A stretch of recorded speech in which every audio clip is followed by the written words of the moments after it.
by the committee, and any kind of printed materials can only be used in the case building time.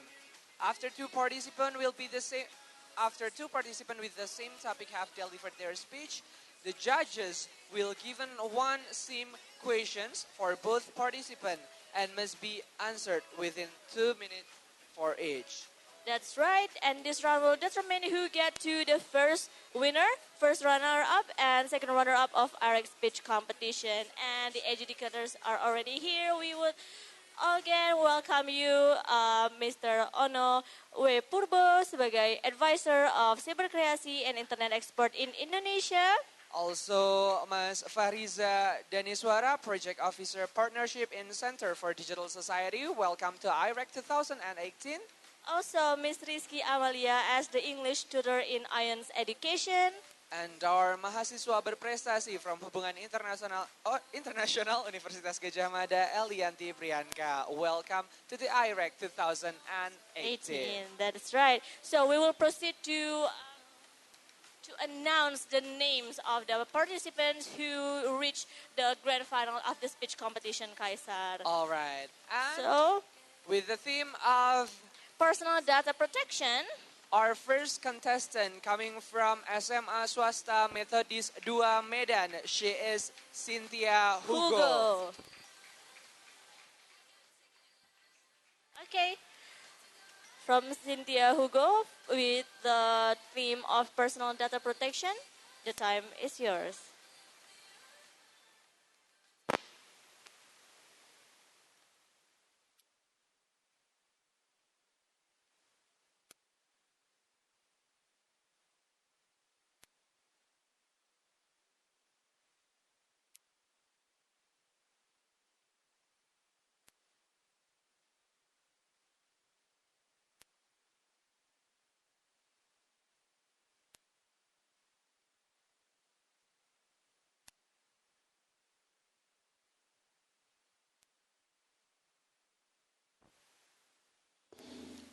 Kofi Annan once said, arguing against globalization is like arguing against the laws of gravity. Good afternoon, ladies and gentlemen, honorable judges, and my fellow speakers. I'm Cynthia Hugo. It is true that arguing against globalization is like arguing against the laws of gravity. We cannot resist the waves of globalization that has dragged us into today. In 2017, more than half of the population in Indonesia have been using the internet. And by having the access to the internet, it means we are opened into a whole new world. A place without borders or limits. A place where you can do anything without letting people have a single clue as to who you are. And this is what we call anonymity. It is widely cherished all around the world. However, although the cybercrime seem like a very ideal place to be, however, it's not as ideal as it seems, because crime also exists in the cyber world. It just goes under the name cybercrime. In 2017, the number of hate speeches, one of the form of cybercrime, increased by 100 times. The rapid increase in the number of hate speeches is due to the fact of the combination of technology, an excellent amplifier, and anonymity, one of the most prominent factors of cybercrime. By enabling anonymity, it means we are enabling almost perfect crime. Why? Because we let cyber criminals hide behind their mask of anonymity. We let them go free without facing the real consequences of their wrongdoings. And as technology becomes better and better, the data that the government will have to examine to identify cybercrime that is getting more and more diverse includes all the data. It can be memes, false data, hate speeches, hoax, rude comments, things about radicalism, blasphemy, everything. Maybe you're asking, why should you care? Well, ladies and gentlemen, I'm sure that each and every one of you here have been using social media. You have been sharing your location at Instagram. You let people know what you like, what you don't like, where you go, who you are with. So if a stranger follows you long enough, they'll be able to know who you are with Saturday afternoon. Maybe you're alone that time. So if a stranger has a bad intention, you could possibly be abducted. You are very vulnerable. You are very oblivious to the fact that each and every time you post something about you, you're actually leaving trails of digital breadcrumbs for people to follow. And again, you are very vulnerable. But imagine that at that time, something bad happened to you. That person might abduct you. How do we as government can help you? Only by implementing the regulation of requiring you to give us your ID card, data of your ID card. If you want to create a social media account, can we track down the person or the abductor? Ladies and gentlemen, and that is the exact basis of why we need to suppress anonymity. Think of the victims of cyberbullying. Think of how many people in Indonesia that has been indoctrinated with false data, with radicalism. How many people have been the victims of hate speech, getting their name defamed? And just because this is all because of the fact that cyber criminals hide behind their mask of anonymity. So ladies and gentlemen, do we need more victims before we act on this? As a government, we will have to suppress anonymity because it is a very prominent factor of cybercrime. We will have to make regulations, and right now we have started it. We want you to give your SIM card information in order for you to activate your SIM card. And in the near future, we also want you to give your ID card information if you want to make a social media account. Maybe you're thinking, is my data safe? Well, let me give you this analogy. If you want to drive your car in the streets, you are also required to have a license, a driver license, a plate, right, on your car. Well, actually, the government can identify you with that, but we never really pay attention. We ignore all the driver plate that you have until you get in trouble with your car. Now, it is the same as this. You don't have to worry about your data can be used for the wrong stuff because with regulations, with strong regulations, there will be no need of a worry. That's all from me. Thank you.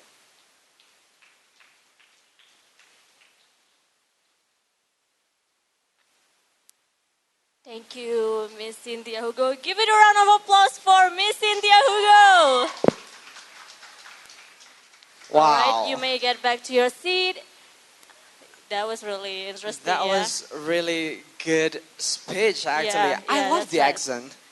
Yeah, of course, yeah. I think she's very fluent. I think she can be the next master of ceremony here. Maybe. Replacing us, yeah, maybe. She has to answer Hubungan International UGM first Yeah, to be of course, the of MC course. of IREC 2019. 19, yeah. Okay, guys, and next we still have the speaker for the personal data protection. So the next speaker would be from SMAN 6 Yogyakarta under the name of Aida Latifa Omara. For Aida, the time is yours.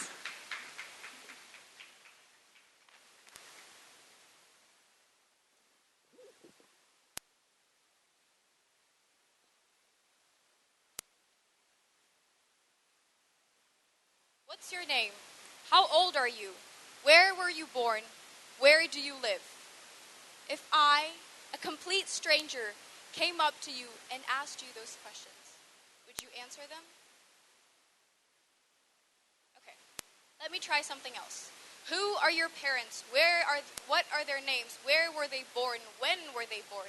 Who are your siblings? Do you have siblings? How many siblings? What's your user identity card number? What's your family card number? What's your track record? Have you committed any crimes? What's your medical history? Now, would you answer me? My name is Aida Latifa Omara, and as representative of SMA Negeri 6 Yogyakarta, I am standing here to speak upon the people's rights to freedom and privacy. We are living in a world where each and every day, more and more things are becoming digitalized. It's good in a way. You save paper, energy, time, and a lot more. Where there was once a time when people would have to knock door to door, come face to face, just to count how many people lived under a roof, who the head of the family is, how many children, how many adults. Now, you can simply sit behind a screen and input that information. Now, I want to take it back to the beginning. If the government asked you those questions, would you answer? If it were for the right reasons and a clear reason, then maybe, right? But what are the right reasons to be asking such questions? Well, let's see. The government believes that it's making an ID card, making a driver's license, making a passport, applying for school, so on and so forth. Now, personally, I would answer such questions and provide those personal informations in those circumstances. Because, well, the reasons are clear. It's for registrational purposes. And quite frankly, without giving up that information, I wouldn't be able to acquire those things listed above. You wouldn't be able to acquire those things. Now, I want to shift your attention. Just recently, the government of Indonesia made it mandatory for all mobile phone users with prepaid SIM cards to register their numbers on a national database by inputting their identity card number or their NIK and their KK number or their family card number. Now, almost every single cell phone user in Indonesia did it. For one of two reasons, which is that one, they really agreed with the government's decision, or maybe the second reason, my reason. It's mandatory, and you can't use your SIM card without registering those numbers. Okay, so why? Why was number two my reason? Well, I just didn't see the urgency and the need to register my card that way. First, it's complicated to do. It's a lot of work. So you might be thinking, all you have to do is just type in two sets of numbers and send it over to 4444. Okay, but that's if you have your family card at beck and call and if you have your user identity card number memorized. What if you didn't? Well, you just wouldn't be able to use your SIM card, right? Big deal. But now, think about this. The government recently put out a proposal that would require KTP or your ID card in order for you to be able to register for social media. Think about it this way. Twitter, Instagram, Snapchat, Facebook, gone if you don't have an ID card. Gone if you don't want to input your information into that particular platform's online database. How does that feel? To be cut off from the rest of the world. How does that feel?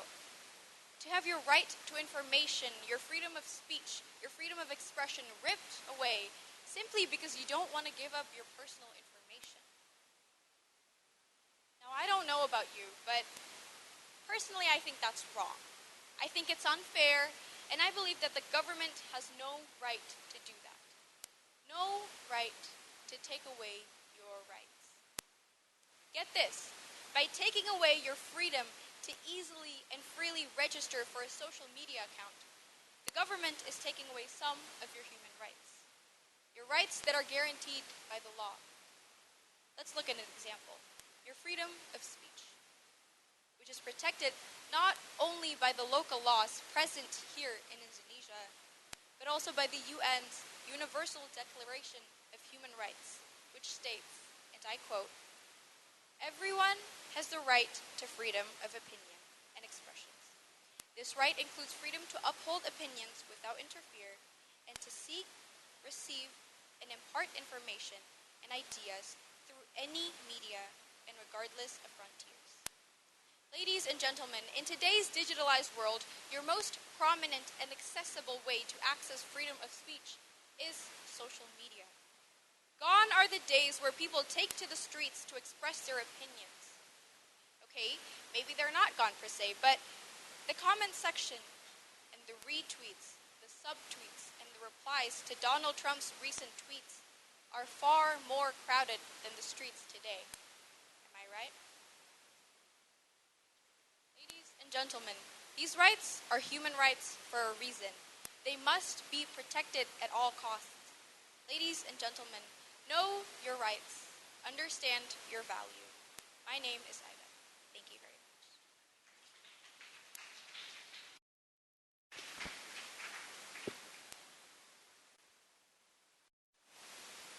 Thank you, Ida, for this Miss Omara. speech, our second contestant, and we welcome again, Miss Cynthia Hugo, could you also- please, welcome back to the stage. and also Ida Latifa Omara to come back to the stage.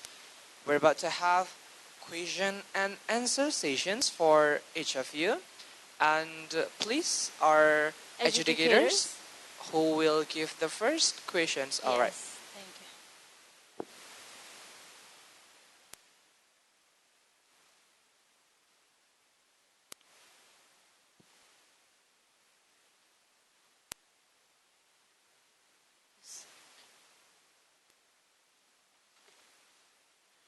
Okay. My questions would be, how do you view the current state of personal data protections? What's your opinion on the current personal data protections? Am I making myself clear? How do you view the current state of personal data protections? All right, thank you for the question, educator. The first to answer is Miss Cynthia Hugo. I think as government, the personal data protection system that we have right now, we still have to make a lot of improvements before we can really use it and make a new regulations, for example, to ask for people's ID card to make social media. But once it is implemented, once it is perfected, then cybercrime can really be suppressed. And that is the most important goal that we want to reach by doing all of this, by doing all this personal data protection. And why do we need to suppress cybercrime? It's because we want to create a safe environment for our population of Indonesia that is getting more and more to using internet. Thank you. Okay, thank you for your answer, Miss Cynthia Hugo. Next to answer is Miss Aida Latifa Omar, and the time is yours. In contrast to her response, while I do believe that the Indonesian data protection system isn't perfect, I believe that by mandating that using your ID card to be able to register for a social media and making things so much harder for people just to be able to express themselves isn't the way to improve personal data protection. I believe that while we protect people's data, while we are protecting ourselves from cybercrime, it isn't the way to do it isn't by limiting our own citizens from being able to express themselves through their rights of speech. All right, thank you, Ms. Aida Latifa Omara, for the answers, and you guys can back to your seat. Thank you. All right, thank you so much. Give it a round of applause for these two speakers. And we're about to proceed our next theme, which is, Multi-stakeholderism. and our first Speaker, contestant is Ahmad Dava Rabani from SMA Negeri 1 Sidoarjo. All right, Ahmad Dava Rabani, the time is yours.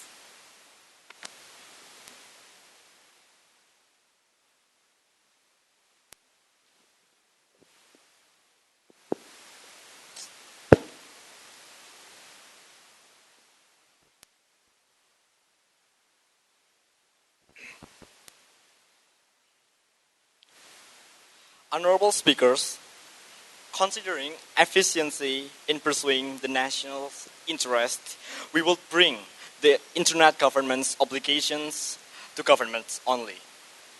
Why we choose this? First, government has privilege to achieve the national interest with the considerations of the society in that country. The government will not take decisions that is unconsiderable within the society. So therefore, the government are more likely to choose to consider that what are the society's wants or what society's needs. So this is what we call as the ideals of democracy. So here's the things. The ideals of democracy can be achieved if there is an adequate purposes within the society and the government.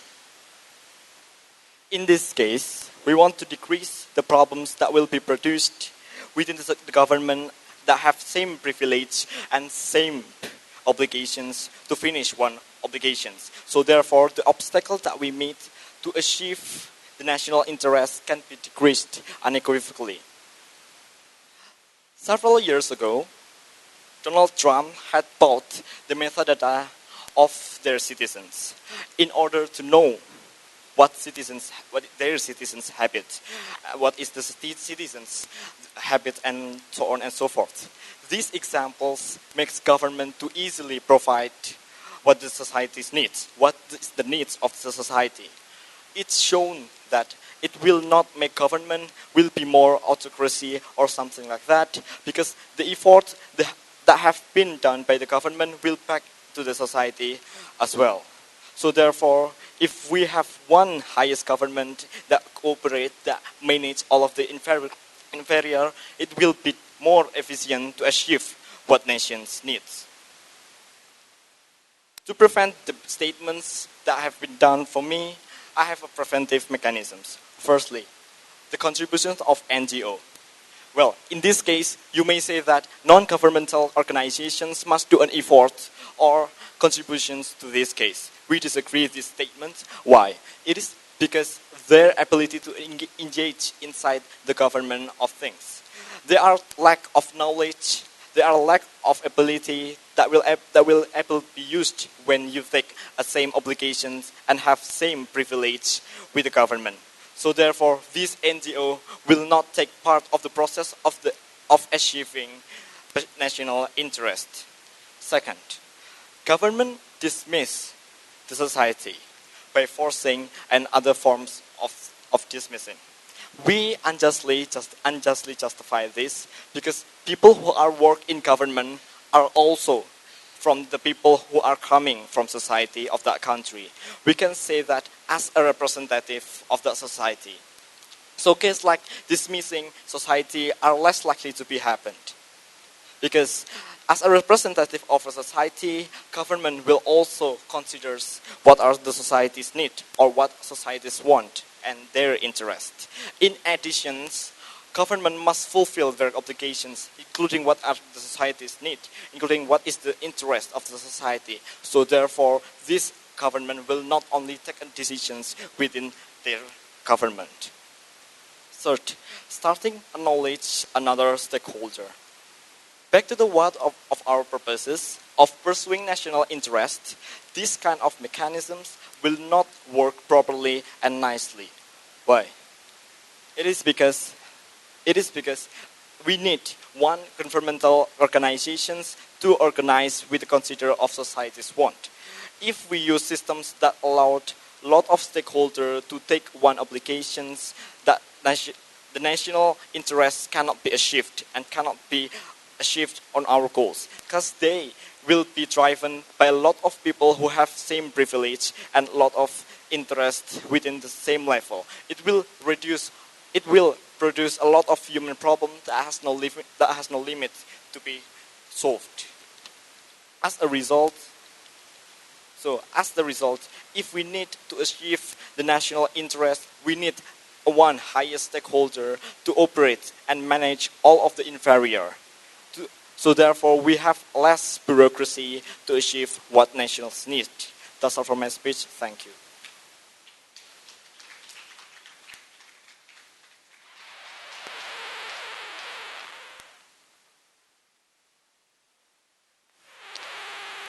Thank you for your speech, Ahmad Dava Rabani. Give it a round of applause. All right, and we're about to proceed. Our next contestant is Atalah Arsya from SMA N87 Jakarta. All right, Mr. Atala, the time is yours.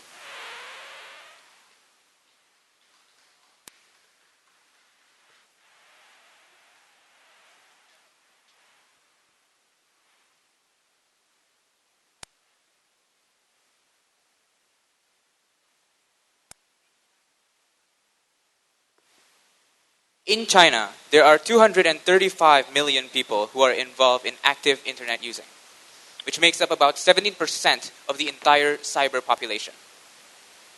At second place, the United States at 220 million, making up about 15% of the entire population. But this is nothing in comparison to the overall amount of the population of people using the internet. According to the International Telecommunication Union, 1.7 billion people are users of internet today, which means 1.7 billion behaviors, 1.7 billion actions, and 1.7 billion possibilities. Then this is where the image and the concept of internet governance starts to enter the picture. Why should we try to discuss and understand the concept of internet governance in order to solve our issues? Why is it important? The internet is a space for real-world people to interact with. Maybe the internet might be virtual, but the people who are interacting in it are very real. And they can do anything they want. There's a lot of loopholes and the possibilities are endless. So in order for us to be able to control this virtually unparalleled freedom of action, we need a certain tool in order for us to be able to manage it. In order for us to set boundaries to govern our actions so that it will be regulated properly.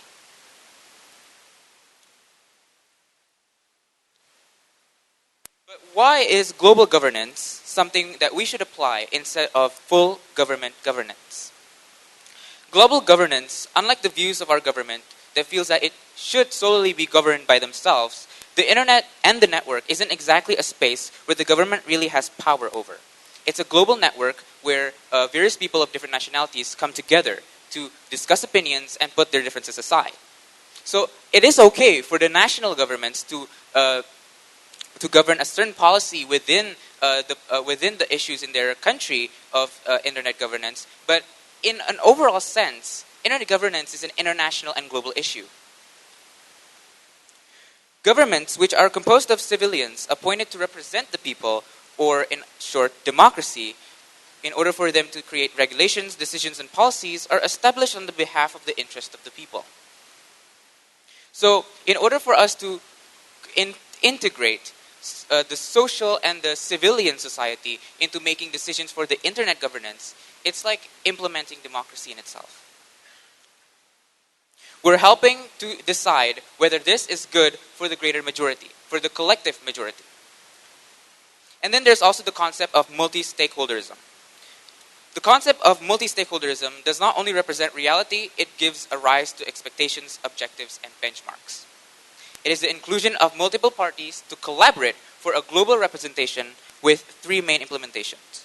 Number one, a global collaborative action. Number two, the democratization of the international and transnational sphere. And number three, the possibilities of achieving better outcomes. But we've always discussed about what if countries came together to resolve on this issue. But what if people came together? What if civilians came together? And why should the government comply with integration with the civil society? Right? I mean, after all, the government is the one who holds the most amount of power.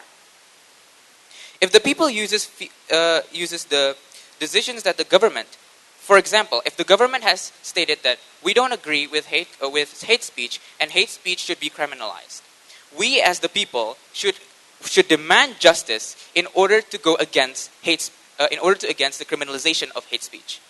Why? Hate speech in itself is included in the spectrum of free speech. So if we ignore the rights of people to present themselves of delivering a message even though it's hateful, it means that we're criminalizing the basic human right. And if the government decides to do that into our internet governance, then we need to be able to do something. We need to introduce new and improved policies in our digitalized communities. Because even governments today are still contemplating why we should implement this, when we should implement this. Governments are still confused. The internet governance, the term itself, was first introduced in the 1990s during a UN conference. So it's not entirely a concept that we clearly understand yet. And it's an entirely new concept for governments. And then there's also us as citizens. We as citizens should take the ability and the right for us to defend our country and to defend the global community. If something goes wrong, we should be able to argue about it. We should be able to fight for it.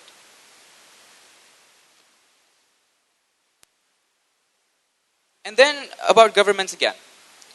Like I said, governments are pretty behind about internet governance. They don't know what's really going on. The people who are inside internet governance, the people who are acting in the internet, are individuals such as ourselves.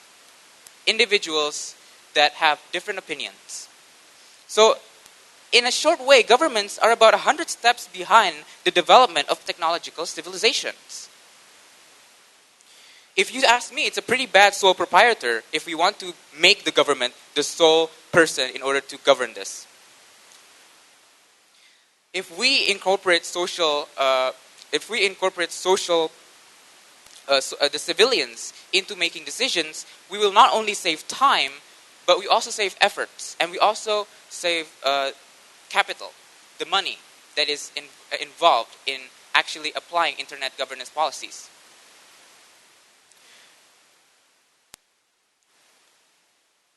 Also, the involvement of civilians ensures the professionalism between different fields. If we include civilians, that means different people from different professional fields and people who are professional in their own fields can come together and decide on their own fields and what is best for their field.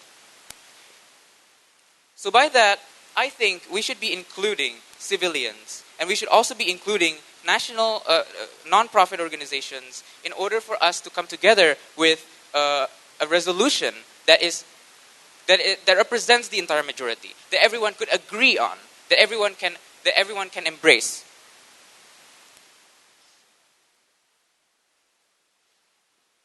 By that, I'm going to end my speech with a certain statement. Why should we contradict our biggest assets to take part into helping with this problem? Wouldn't it be harder to achieve something alone when you can come together and achieve a consensus? Why waste time and energy doing it for the next 100 years when you can achieve the same results in just a short period of time, 5 to 10 years, if we come together? Thank you.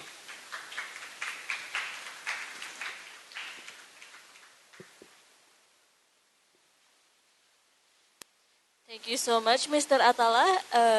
Mr. Atala, can you please get back to the stage? And we welcome back Mr. Ahmad Davarabani. So we will proceed to the question and answer session. And for our adjudicators who will give the questions for the second sessions. All right.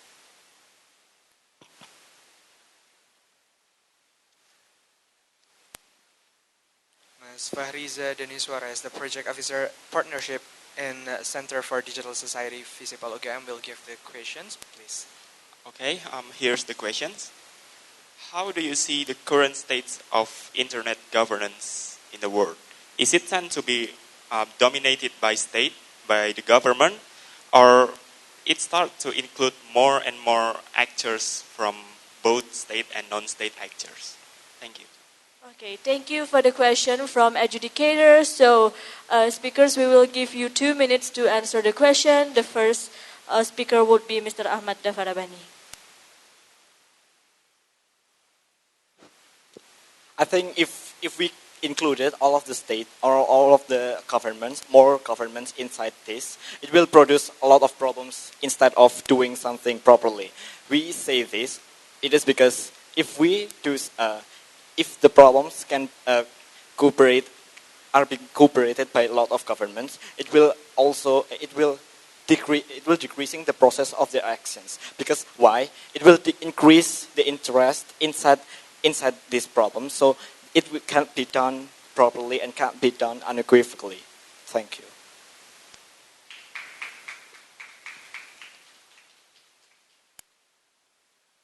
In a way, from the question that I have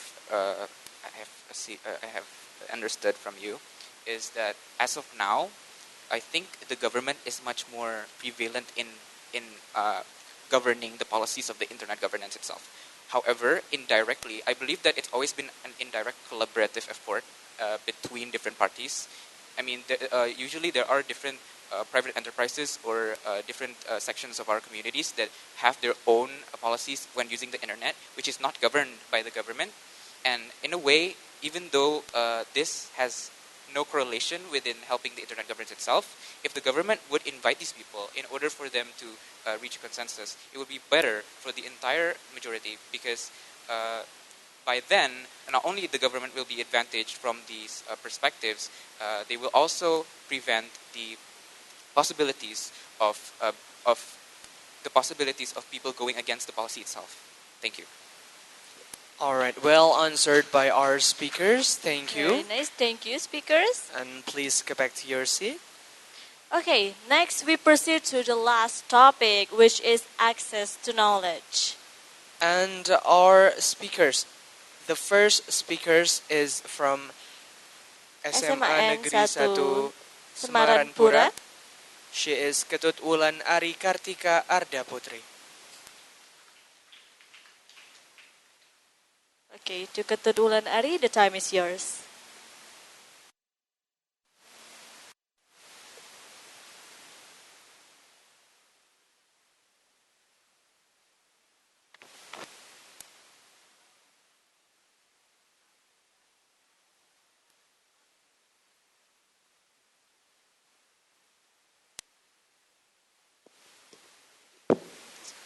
Sorry.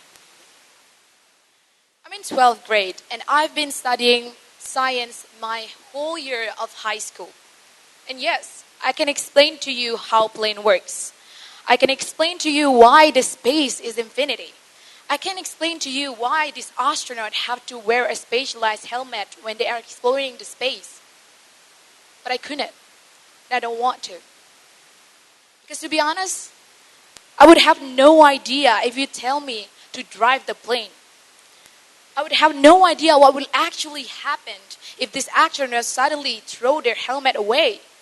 Because I myself have not experienced that. And as a person who have not experienced what I'm studying as from the theory, I cannot say that I'm capable of it. In science class, we have to keep in mind that theory won't prove anything until it's experimented. This is the main point of what I'm trying to tell you, that to be able to expand your knowledge, it is experience that works. To be able to experience something, you have to have it in your hands, feel the skins and the power it has. And this is exactly why, ladies and gentlemen, I believe that to have easier access to knowledge, we have to develop infrastructure to truly improve the rights to people to access the knowledge of digital technology they deserve. Ladies and gentlemen, the rights of people in remote area has not been prioritized optimally since the development in economic, social, and even digital has always been focused on the western and center part of Indonesia. On the other side of Indonesia, our family in Papua who barely even know about books obviously won't be able to have the internet access we have here because they don't have the infrastructure to do that. And this has become the main problem of why they haven't been able to explore their potential as digital commerce. Ladies and gentlemen, there are so many diversity of products that can be used to sell and push their economic growth in Papua, but they cannot do that. Why? Because they don't have the access to knowledge. And if we are taking the first step of taking digital literacy as our main priority in this case, it's going to take such a slow time and only would slow the process of knowing about digital technology that would not help pushing the growth of economic of Papua. For those people who barely even know about books, they won't understand without actually experiencing on what digital technology looks like and what kind of power it has.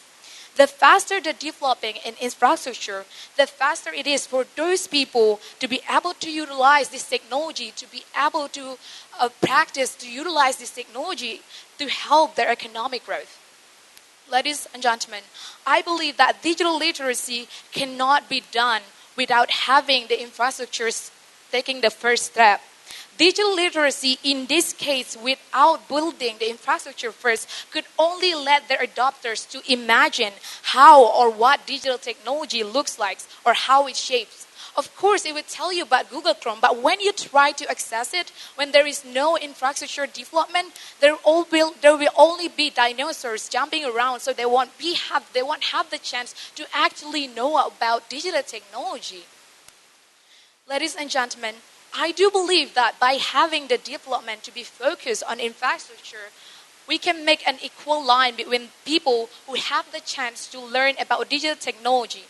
Ladies and gentlemen, as we can see right now that the digital literacy is penetrated only for students who studies 2013 curriculum.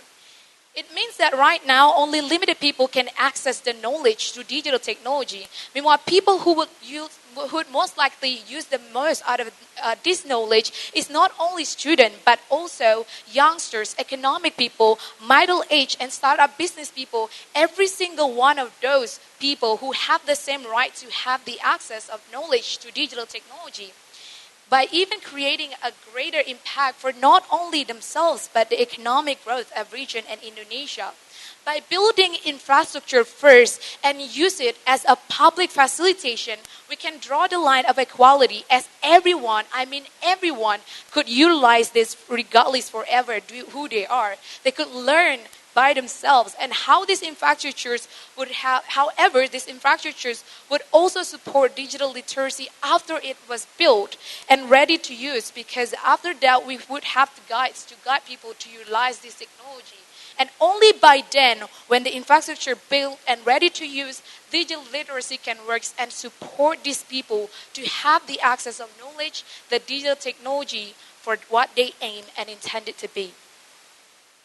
Ladies and gentlemen, the risks of having digital literacy is like they're forcing you to explain what it is in front of you, or force you to remember what it is in front of you with your eyes completely blindfolded. This, of course, would incur an innovative way to access the knowledge which are in need as soon as possible. Meanwhile, ladies and gentlemen, digital infrastructure can not only serve a faster and easier way to introduce digital technology to the community, to be able to create a community who are capable of using combinations of technology, we have to actually let them have the chance to know how it looks like and the power it has. This is impossible for the government to expect such societies if they are not even capable of fulfilling the needs of infrastructure, which is the very first step for the society to learn more about digital technology. Ladies and gentlemen, in science, theory is not everything and experience it is what counts. And it is the same exact things about getting knowledge of digital technology. If you're expected to write, you have to have a pen. If you're expected to explore the space, you have to own the jet first. And that's what I just proved to you. That to be able to create a society who are technology expert, infrastructure to facilitate them must come first.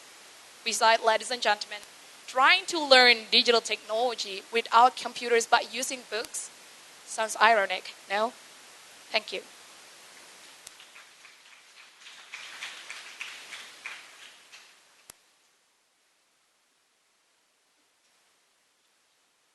What a great speech delivered by Kadek Ketut Wulan Ari Kartika Arda Putri. Thank you so much for your speech. Next, we will welcome Wan Muhammad Alvaro Anza from SMA Negeri 8 Pekanbaru under the topic of access to knowledge. Wan Muhammad Alvaro Anza, time is yours.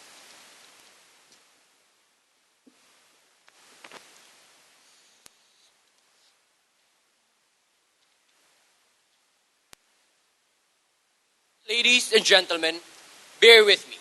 I need you to choose either tall buildings or houses, either malls or e-commerce marketplaces, either highways or social media.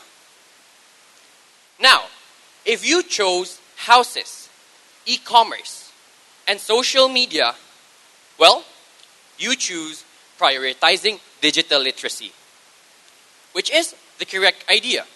Because in the future, we would be able to work in our houses. In the future, we don't need shopping malls. We will shop in the e-commerce marketplaces. Well, in the future, social media would be our means of transport and communication. But what is digital literacy? Digital literacy is the ability of an individual to use the digital tools. And in our futuristic era, this is a must. This is a tool for competing in the future. A tool to survive competitive work area. It is digital literacy, not infrastructures. Ladies and gentlemen, I believe that digital literacy should be prioritized. Because firstly, in the modern era, people look for employees with digital literacy. If you have the ability to use the internet, if you have the ability of networking, you have a safe future. People with IT degrees, they are the people that we look up to because they are the people that we depend on right now. They are the people that create our future. You know, I once had a survey in my school about teachers who had a teacher's degree, and I found out that 45% of my teachers had IT degrees. You must think that it's weird. Well, I so too at the first place. I thought that teachers need to have a specialized degree. But then I realized that if they have IT degrees, they have the access to knowledge. They have the access to internet. And with that, they have the access to become teachers. And when they are teachers, as we can see, ladies and gentlemen, they share their knowledge. Moving on, in our world, almost everything is futuristic. It is either automated, digitalized, or at least it contains technology. This is the future. Successful countries are not determined by the amount of gold they have. Successful countries are not determined by the amount of money they have. Successful countries are not determined by the amount of minerals that they have. Successful countries are determined by its technology. If you have a nuclear power, you are considered to be successful. If you have an e-commerce marketplace, you are successful. And if your citizens use a lot of technology, then you are a successful country. If you don't believe me, we could take the example of China and Japan. China and Japan are to be known as countries that hold nuclear power. And with that, are they considered as successful countries? Yes, they are. And let's take an example of China. The Alibaba Group, owned by Jack Ma, a Chinese. He owns an e-commerce marketplace. And do we consider him successful? Do we consider his country successful? Yes, we do. Another example is Japan with their citizens. Japan's citizens uses a lot of technology. Their citizen has technology everywhere. Even Japan prioritizes on using robots. They have everything automated for them. And this is all because of digital literacy. As you can see, ladies and gentlemen, I believe that you have seen at least once a dad saying to his son, "What's wrong with my phone? What's wrong with this? Can you help me with this?" Well, it is common to see our dads doing so. I have been there. And I believe that all of you have been there as well. It's normal for them to do it because they lived in an era where smartphones did not exist, where digital literacy wasn't prioritized. But for us, do we still want to be like that? Do we still want to ask our sons, our daughters, to help us with our problems with our smartphones? Personally, I don't want to. That's why I choose to prioritize digital literacy. Moving on, I believe that infrastructure is put second after digital literacy. Because soon, in the future, we might not need that many buildings. People can work at their homes, they can work in the streets, and they can even work in the bathroom, you name it.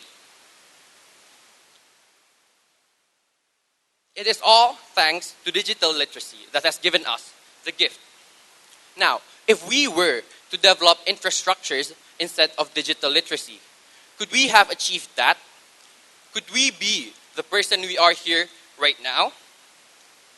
Imagine the cost needed for infrastructures. It takes a lot. Now, what if we put all of this cost into digital literacy, ladies and gentlemen? What can we achieve? We would achieve a lot, I tell you. Because digital literacy is our future. Finally, digital literacy is definitely our priority. We need to educate, we need to support, and we need to fund them. We need to fund our youth. We need to fund our future. Because we believe that digital literacy is our future. In our generation, we prioritize digital literacy. If we achieve it, we can utilize digital opportunities. And if we succeed, we can evade its threat in a connected world. Now, ladies and gentlemen, infrastructure is old school. Digital literacy is the future. Everyone, look forward to the future. Thank you.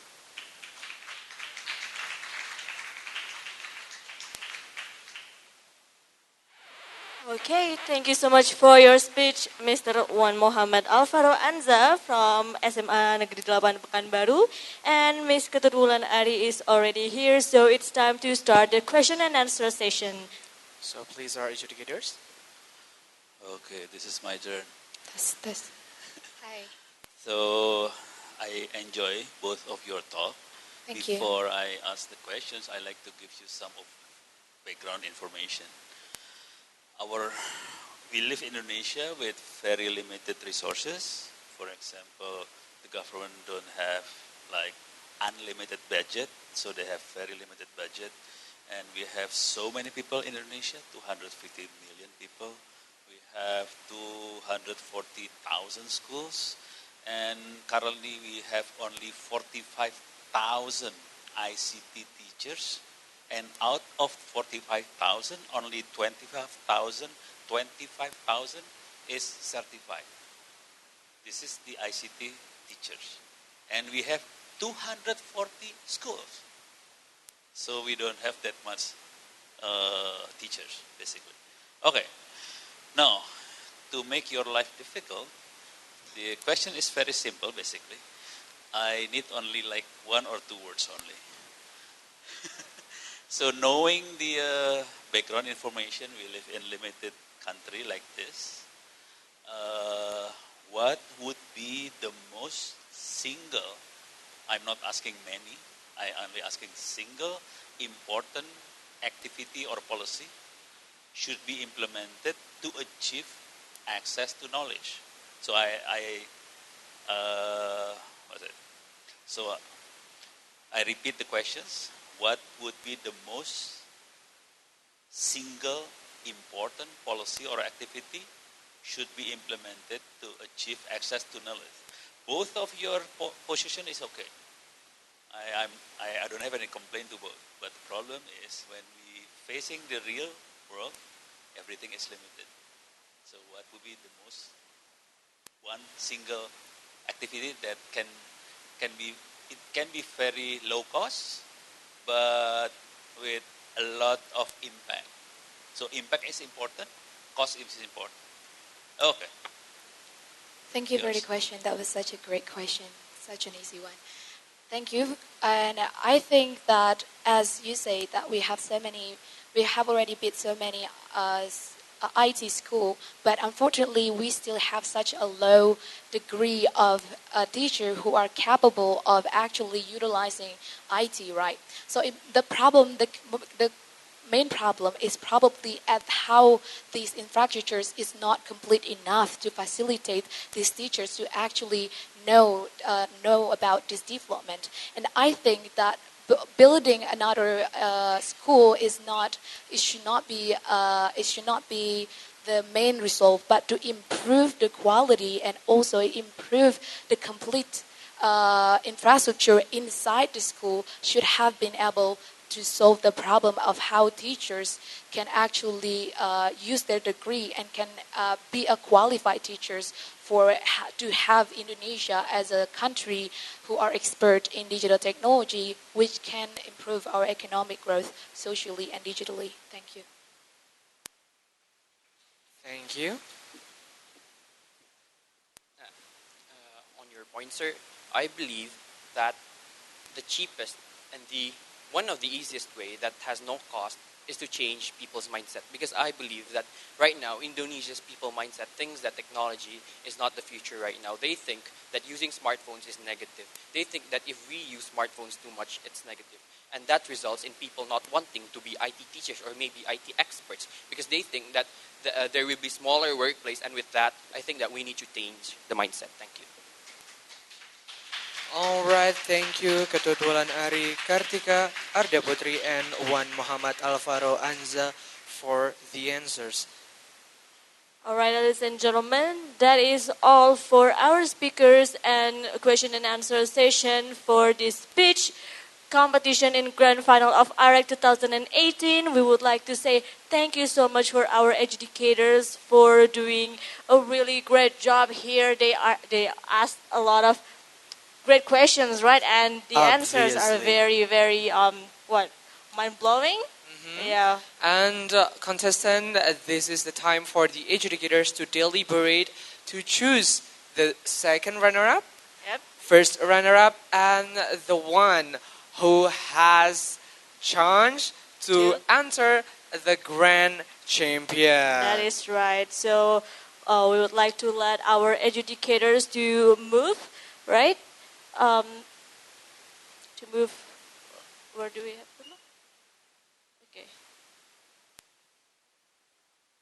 So the adjudicators can go to.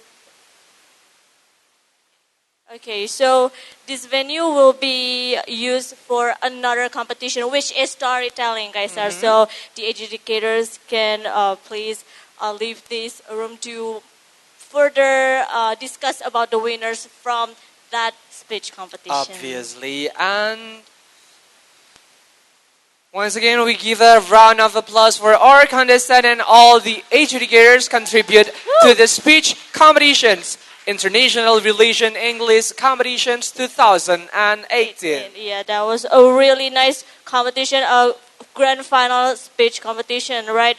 We think that this will be a hard decision for these adjudicators to choose the winner. They are all great in their way, so yes, it must be tough to make a decision. That is right.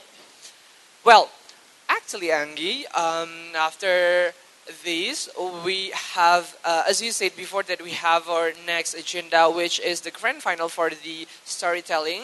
Ooh, exciting. Storytelling grand final, right? Yeah, but we're about to start it sooner. But first, we let you to have a break. If you want to have some meals, if you want to have a drink, just go to Seminar Timur Fakultas Ilmu Sosial dan Ilmu Politik UGM. Yeah, because we have our tenants there, and you can grab some snack and prepare yourself to watch the exciting grand final of storytelling competition, which will start on 14-15. Yes, so we would also like to remind these participants and that they can go to grab some snack, and then by 14-15 you should all be back here to watch the storytelling grand final competition. Exactly. So don't be late for the Yes. storytelling. Yeah, because we will start at 14:15. 14:15, ladies So- and gentlemen. Yeah. Yes. So Okay. that's all for us. My name is Kai. Who's My name is Angie, and we will see you later on the storytelling grand final competition. See Thank you. you. See you.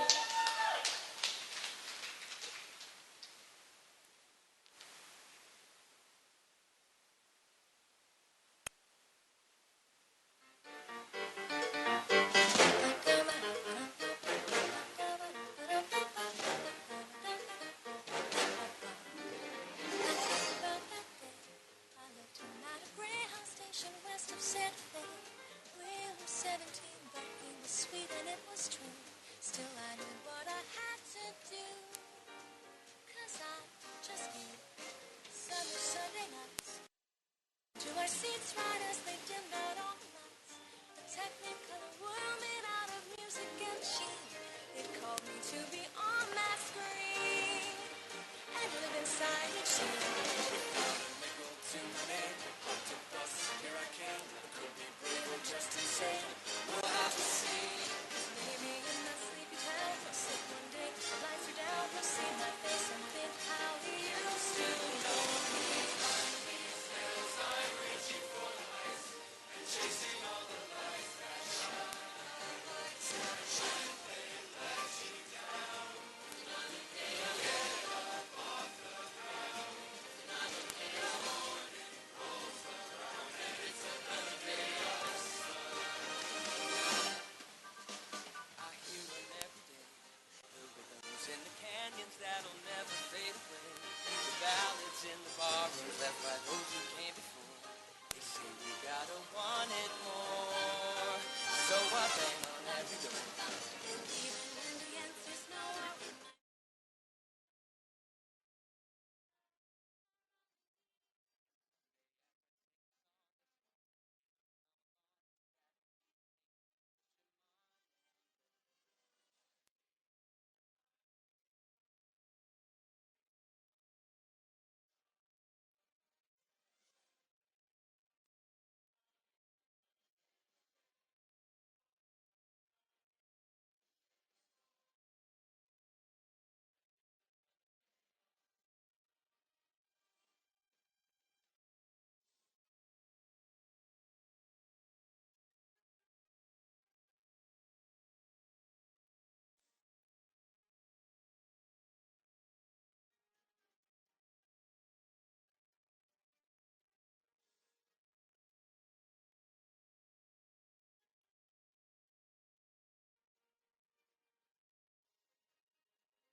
Telling, Final yes.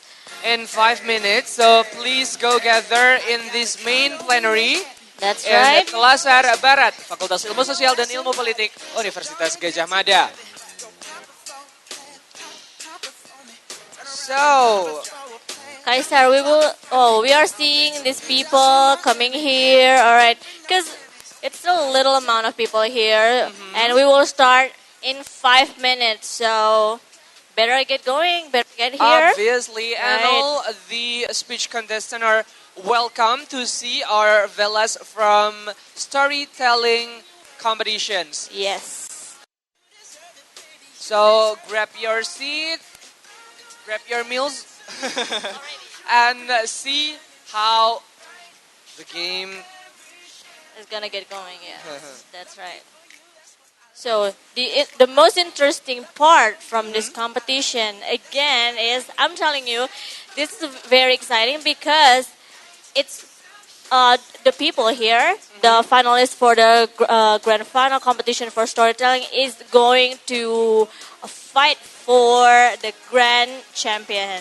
Yes, we're Yes. about to choose the third and the second runner-up. Sorry, the second and the first runner-up, And then the winner for the storytelling competition, who will again compete with the other winners from the other branches of the competition in Iraq to go to Paris for the UN Internet Governance Forum. That's right. And I got an information from the committees that this phase is like a special one because all the contestants are making their own story.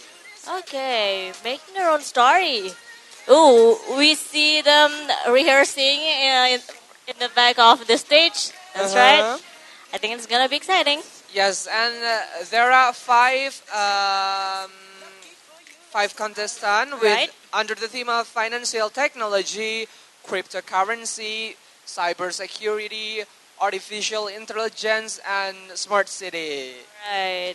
I was wondering how this team will deliver by the contestant because last time I hear I saw storytelling, it always like a Cinderella story Right. or Jakarta. Yeah. Like just The that kind of- traditional stories, Yeah, right? the They always tell the traditional traditional one. stories. So- But this one will talk about cryptocurrency. How do they Like- deliver the story in cryptocurrency Yeah, topic? like- Yeah, I'm not and sure. how artificial intelligence could be delivered in storytelling. Yeah, that's gonna be interesting. And then we see they will use these properties. I think it's gonna be very interesting to hear stories with a very substantive matters like cryptocurrency and artificial intelligence. Exactly, Angie. And as interesting as our contestant and its team, we also has another interesting things over there. Yes. Our tenants. Yes, our tenants. Oh, if you want to grab some meals or snacks or drinks, you can just go to Selasar Timur Fisipol UGM and buy some snacks in our tenants. That's right. Okay, Kai, I think it's time to start this grand final of the storytelling competition. And as I said before, that this phase is sort of different because the contestant already make up their story, and under the theme of financial technology, cryptocurrency, cybersecurity, and artificial intelligence, and also smart city. And join with us here are Our adjudicators. judges, yes. First one is Yoga Pangestu Rahardian from Teater Gajah Mada. Welcome to IREC 2018. In brief, he is The member of Teater Gajah Mada University and currently pursuing his undergraduate degree. And his experiences include being an assistant manager on management and modeling school and achieved second place on national monologue competition. Is that right, sir? Yes. And our second adjudicators is Treviliana Eka Putri from Center for Digital Society. Welcome to IREC 2018. Yeah, Ms. Trevi is the project officer of research division at CFDS. and she holds a Master of International Security from the University of Sydney. Her research interests include cybersecurity, digital communication and culture, and e-governance. So, wow, it's very related. Very related. And last but not least is Gabe Nurcahyo Wisnudanto from IANS. And Mr. Gabe is currently teaching English at IANS International Education. But as his side occupation, he also a movie producer and an action choreographer. Is that so, sir? Wow, wow. So we have three educators here, and they're very related to the storytelling, either with expert. Yes, experts, not only in the style of the storytelling, but also the substantial matter of the storytelling. Obviously. That's And right.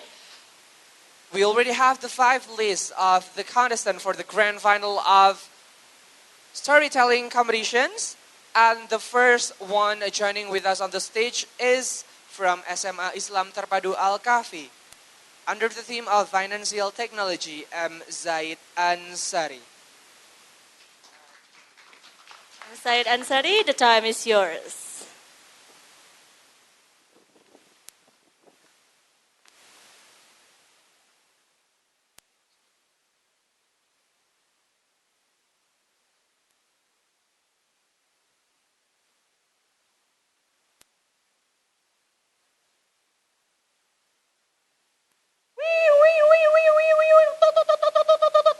All the police chase at the bank robber. He go here, he go here. They travel around until the corner of the street, but they get nonsense. Until the pursuit, they arrive at the airport, but all the police get nonsense. The robber escapes. Hello, I'm Zaid. I want to tell you a story, my fantasy. The title is Big Hora Hacker Kingpin. In 2100, in Picora, there is no transaction without money gain. All the transactions use a financial technology. You know, a financial technology don't need money anymore. But as you know, financial technology using kind of online software or application. What do you think? There is so much people that good in hacking in this world. How can it be if the system is broken? In Picora, all the transactions use financial technology. Also, there is also a bank, but all the banks do a collaboration with financial technology. One day at Picora, all the television show an impromptu news. Showed that their financial technology is considered by someone, robber by someone. Their financial technology that called pick money is broken. And the subject who robber the financial technology called pick money doesn't only robber and stole the money, but broke the system. So the pick money is really, really broke. Pick money isn't only available for all the people there, but also available for the state affairs. Pick money is a really big institution, so it's big and important to the country. When it happened, all people and the country get big loss, so much, big loss, so much. And there is a destabilize of the economy. All the people thought. All the people ask for the government. Hey, we ask for the responsibility. The people ask that. But the president only says, I'm sorry, it isn't only your problem, but it is us, for us. Not only, I hope you be patient with all of us. All the people feel disappointed with what had the president said, because it seems like nothing. So the police and all the ministers do a search where and who is the hacker. They search, they look for day by day as time as goes by, but they can't find the hacker. So the police know, oh, the subject is a hacker. So we have to need help also from the hacker. They called 5 hackers. I need your help. I need your help to find someone who hacked this fake money. Okay. All the hackers agreed. So all the hacker and all the police do a search. As time as goes by, 3 days later, oh, slowly the hacker, no, 3 days later, but only know the position. Apparently, it's near by presidential building. But after that, they can't find any information anymore. They look for it, they look. Oh, they remember the hacker has another hacker also. That is their boss. Also, hacker has their boss. So he tried to contact their boss. When he contacts their boss to help the problem, he can't contact the boss. Why? The boss, nothing. The boss can't be called. So he do a search by themselves, and the police and all the ministers still can't find except the position. It's only near. There is no more information. And they choose to search more because they want to know the information, and they look for their boss. So he contacts their boss. Day by day, as time has gone by, the hacker knows that is the boss who hacked fake money. The boss of the hacker hacked fake money. And, after that, the hacker was silent and do nothing. They just slowly but sure, until finally they catch the hacker, the boss hacker. And they catch the hacker, and all the people in Picora were screaming out. Because of what? The hacker is the president. He hacked the pig money to take all the money there, to take all the richness there, because he wants to go to another country. Because he's tired. He hates to be the part of this country. It says no. We don't why? And I don't really know what it is. He catches it. And all the money is back again.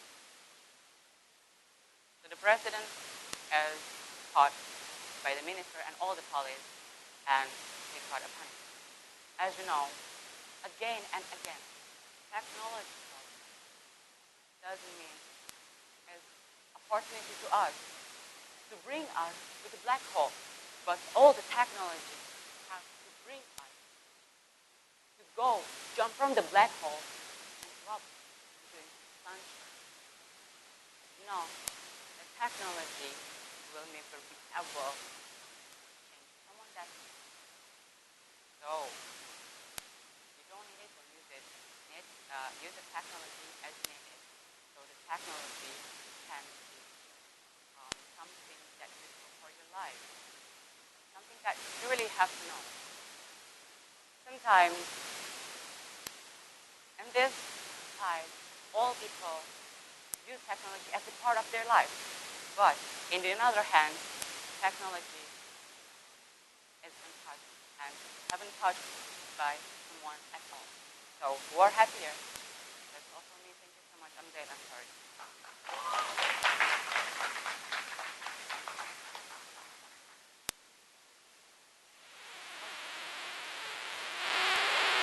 Chi.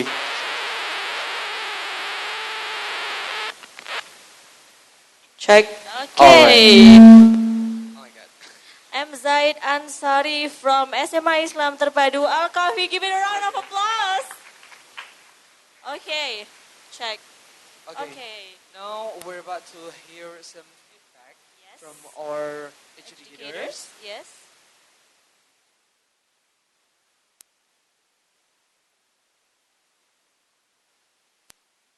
Okay, maybe.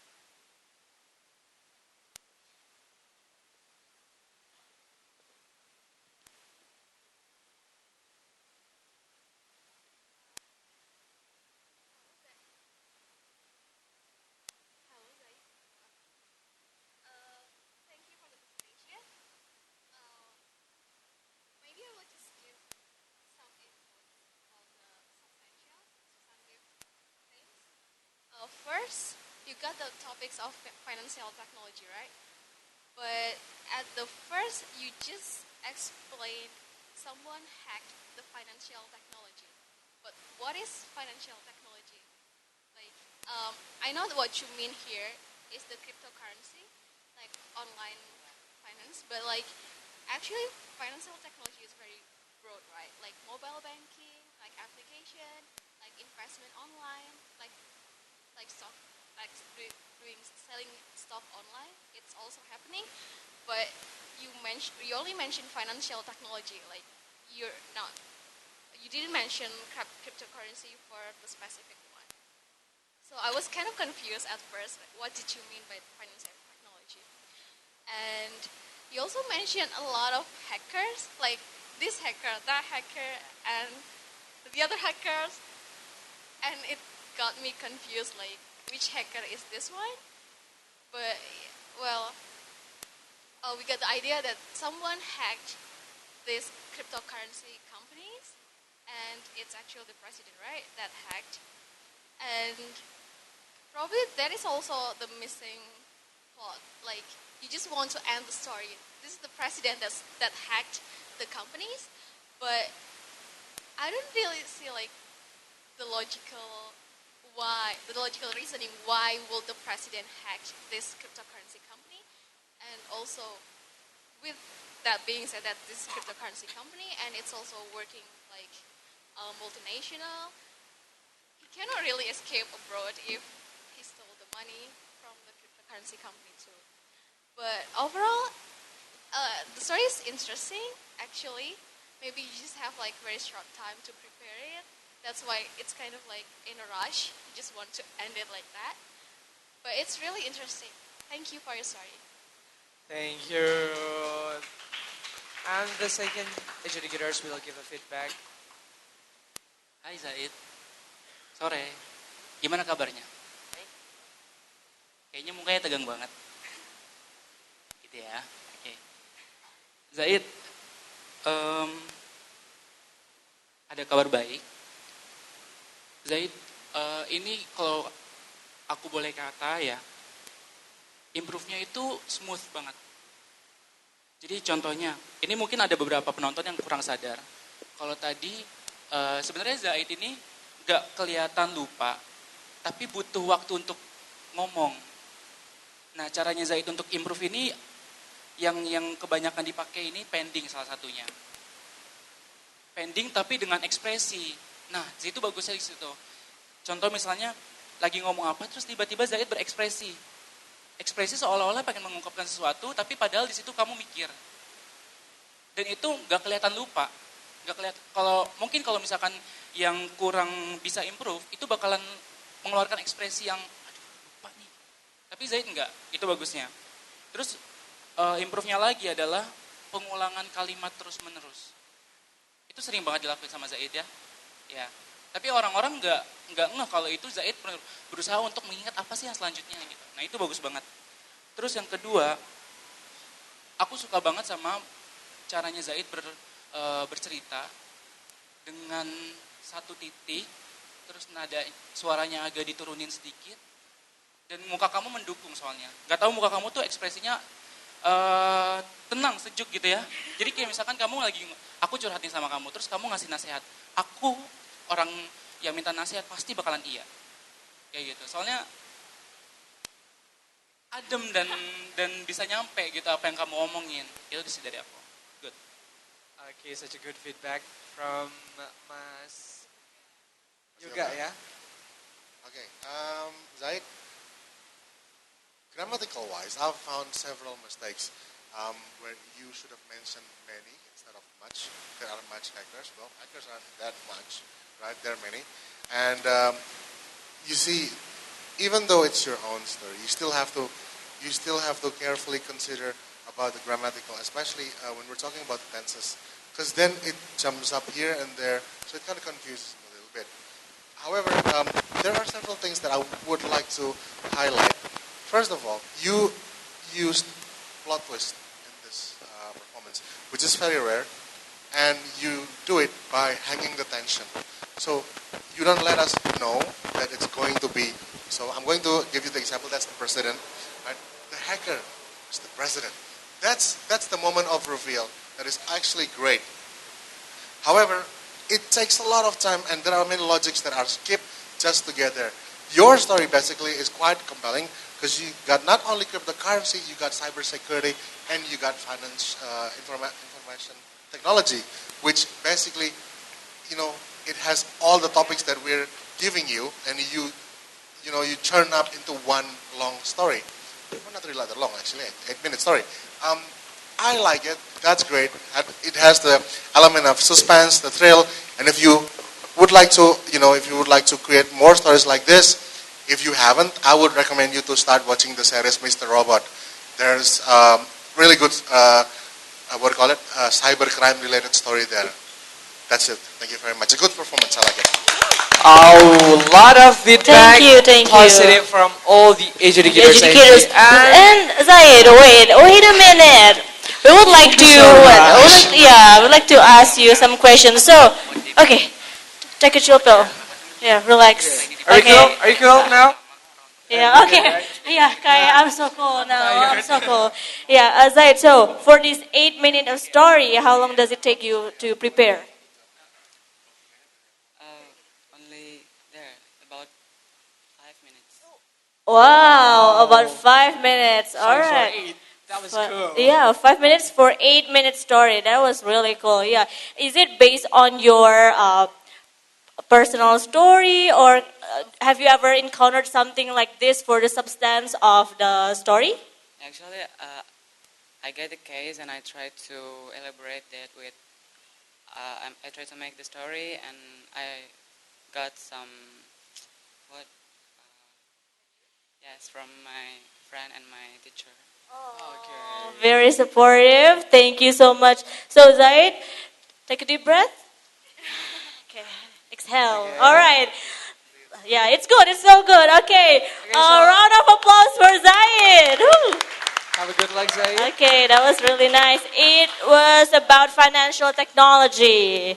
It was about the financial technology, and we received some amazing feedbacks. Yeah, I think it's best for the other contestants also to learn from their rivals, right?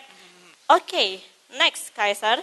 Now we have our second contestant under the theme of cybersecurity from SMA Negeri 2 Ngaglik. Name is Nadif Haikal. Nadif Haikal? Where is he?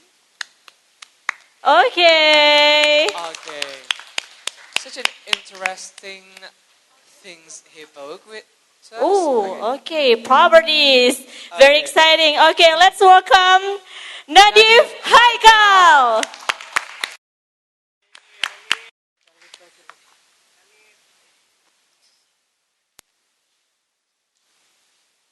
What do I do? What do I do? What do I do? What do I do? I don't know what to do. Oh, hello. My name is Joshua. Joshua Young No. The president just called me. He said that the Lazarus Project, it's been leaked by hackers to the world. I can't exactly tell you what is the Lazarus Project. It's basically our company's greatest mistakes. The president told me that he wanted me to fix this. But I'm no programmer. I'm just the vice director of an agency. All of the IT stuff is done by the director. I think I need help. I can't do this myself. Did someone say help? Wait, you're the legendary hacker, Black Friday.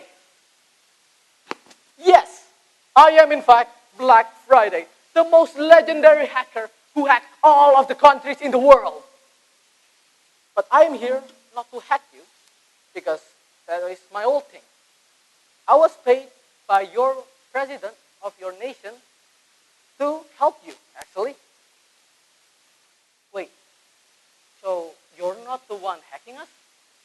Okay, help me. It's all on my computer. Okay, come here. Okay, let me check.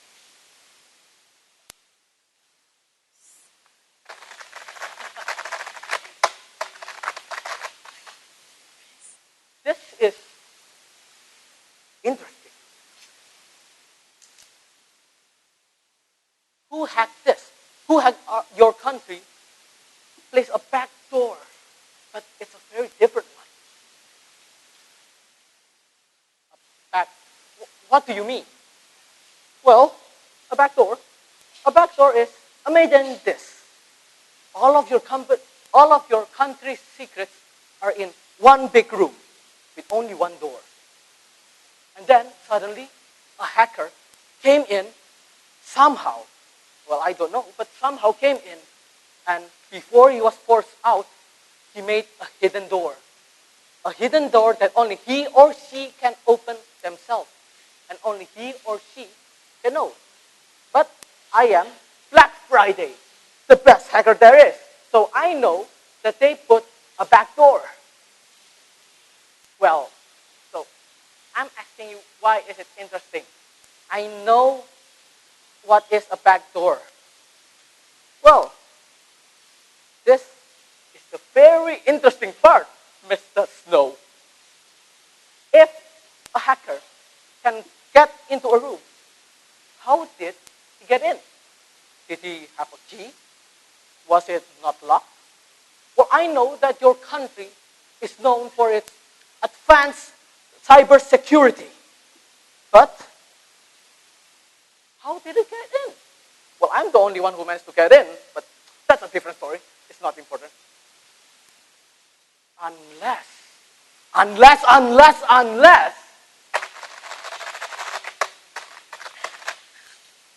Bingo! What is it, Mr. Friday? Well, I tracked what application that made that back door. And it's a surprising fact. One of your applications, Mr. Snow, one of us. So you mean someone in the agency did it? Wait, are you suspecting me? Well, no, because you've been here with me all the time, Mr. Snow. You did mention that you're the vice director. Am I correct? Then where's the director? He did all of the IT stuff. Am I correct? Well, yeah, he said he needs to do some important business.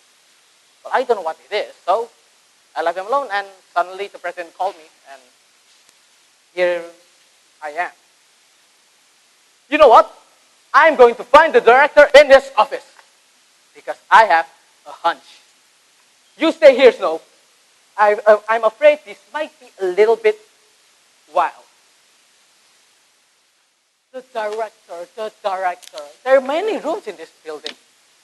Aha! The director's office. The Merry Christmas! Ho, ho, ho! I am Santa and you've been a bad boy. The director isn't here. Where is he? Oh, wait. His computer is open. Let me check.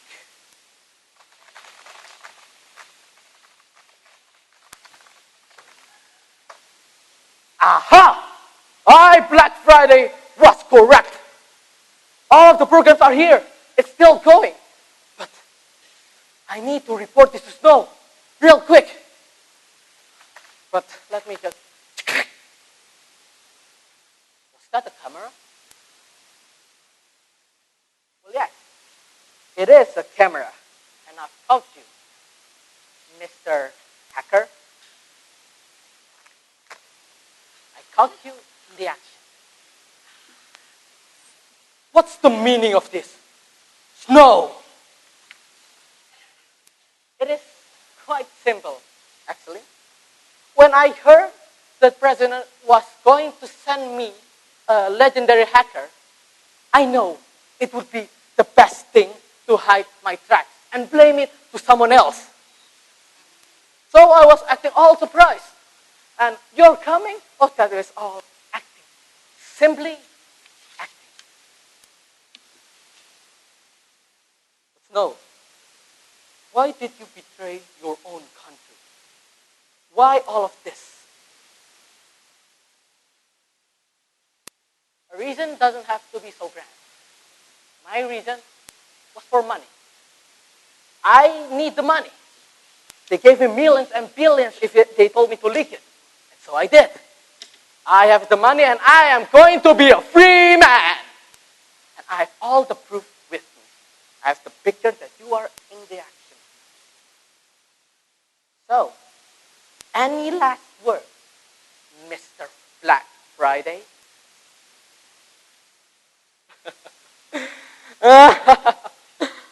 You agency people are so dumb.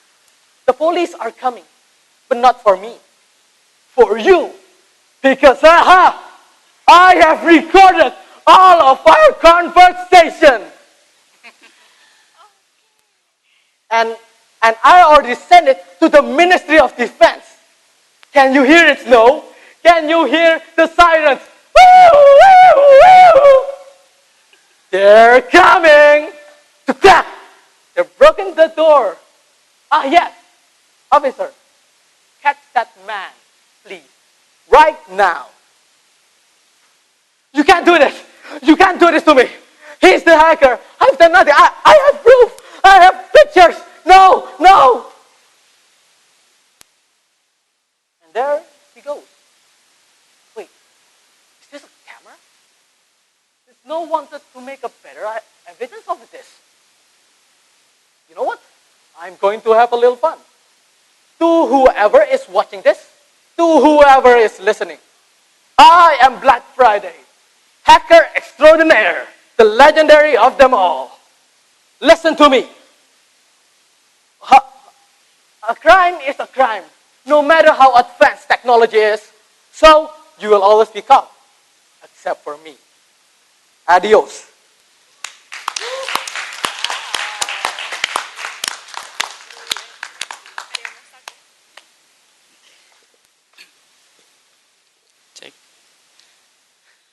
Halo Nadif. Halo.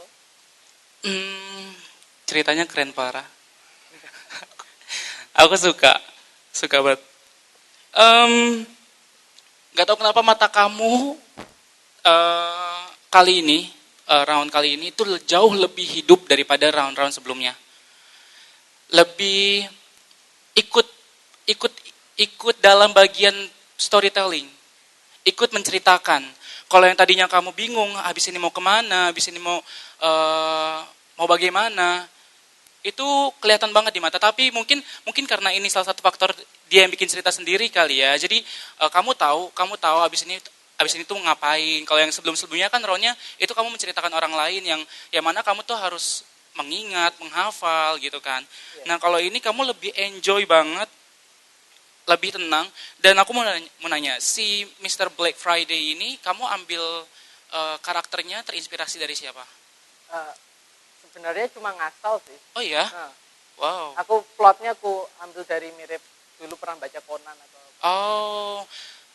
Tapi karakter yang si Black Friday ini menurutku dari awal sampai hampir akhir itu kuat banget. Kuat banget. Kayak memang itu ada di dalam film atau apapun yang kamu pernah lihat gitu. Tapi ternyata bikinan kamu sendiri gitu ya. Dan itu bagus, tapi agak dari hampir akhir ke akhir itu agak sedikit berkurang karakter si Black Friday-nya. Jadi kayak menghilang kayak gitu. Tapi overall bagus banget, parah. Hello Nadine. Hello. I really like the story, and especially when you mentioned backdoor as backdoor vulnerability, and it exists in the real world. It's really good. And also you mentioned about cyber crimes, that the perpetrators did it for money, for profit. It's really into cybersecurity. It's very cybersecurity. And also you deliver the story with simple wordings, like not like too fancy about cyber thingies, but we all understand that it could happen in everyday life. How like an individual in companies can also hack the system because he is in the system. I think it's really good. Thank you. Nadif Haikal. Yes. Nadif Haikal, you little evil scheming beat. Thank you. How dare you make stories like this? Huh? You got only 1 hour to prepare a story and you came up with such a good, compelling story of mystery, detectives, and this one has all the elements of it. Thank you. Thank you. It's not easy to create a detective story, let alone it's a cyber crime detective story. This is great. And all the twist after twist after twist, it just keep us hanging on our seat. And I was there. Here's the most interesting thing. The whole story is delivered through a dialogue of 2 people with just a little bit of narration. I'm sold, name a price, I'll buy that, make it a movie. But nasi padang is okay, yeah? Congratulations. I hope the best for you. That was very good. That was very good. Thank you. Great job, Nadif. Yes, thank you to our educators. Wow. Maybe Mr. Gabe would like to really buy the story, right? To produce it. As a movie. Yes, seriously. That must be interesting. Wow. Big Free ticket deal. for us. Yeah, big deal. Okay, Nadif. Okay, what question would I like to ask him? The same as Zaid has. How long you prepare for this story? Like, yes. Probably not that different. Like 5 minutes or No, I actually did not expect at all that I will make it to the gigabyte. So when I got the team for cybersecurity, I was thinking, well, I've read mystery before. I think I can do it. So it took me like, I don't know, 30 minutes and more maybe.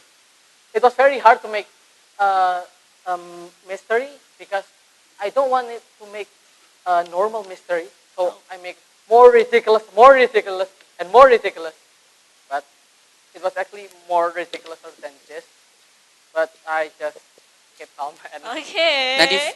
Wow, Kaisar, as we can see here, he's a truly storyteller. When we ask him just general questions, and he'll be like this, like that, like that. Even like he is telling a story. Yes, Nadif, that's right. Very, very. Do you remember when I say to you, you are kamu itu bukan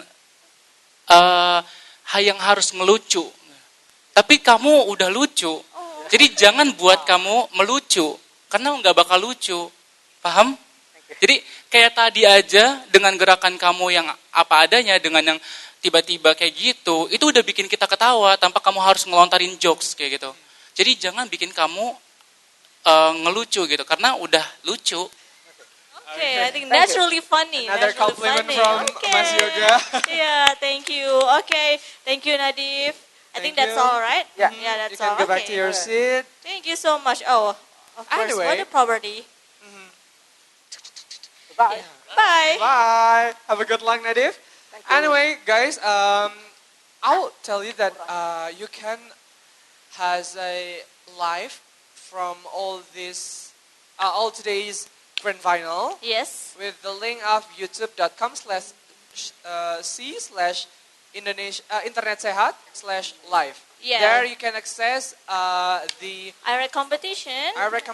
the live everything on that link. Yes, true. If you participants want to inform your family, maybe you can send a link through WhatsApp to your big family so they can watch you perform on the stage of ARC 2018 because maybe they couldn't come here, so they can still see your At least, competing yeah, they through the support live. you Yeah. from the home. Yeah, from home. Yeah, they can open the link.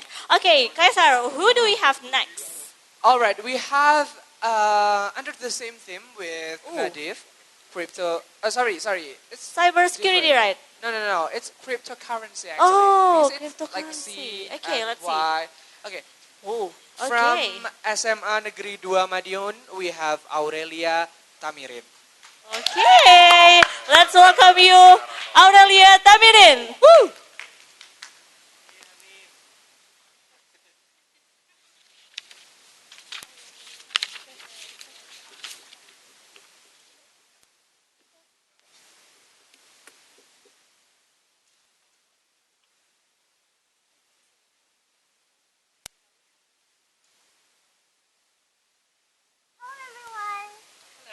Today, I'm going to tell you a story about a shopaholic.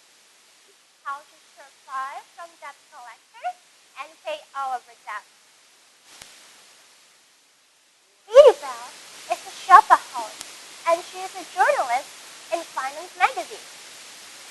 You doesn't quite get it, right? She is a shopaholic, but she is a journalist in Finance magazine.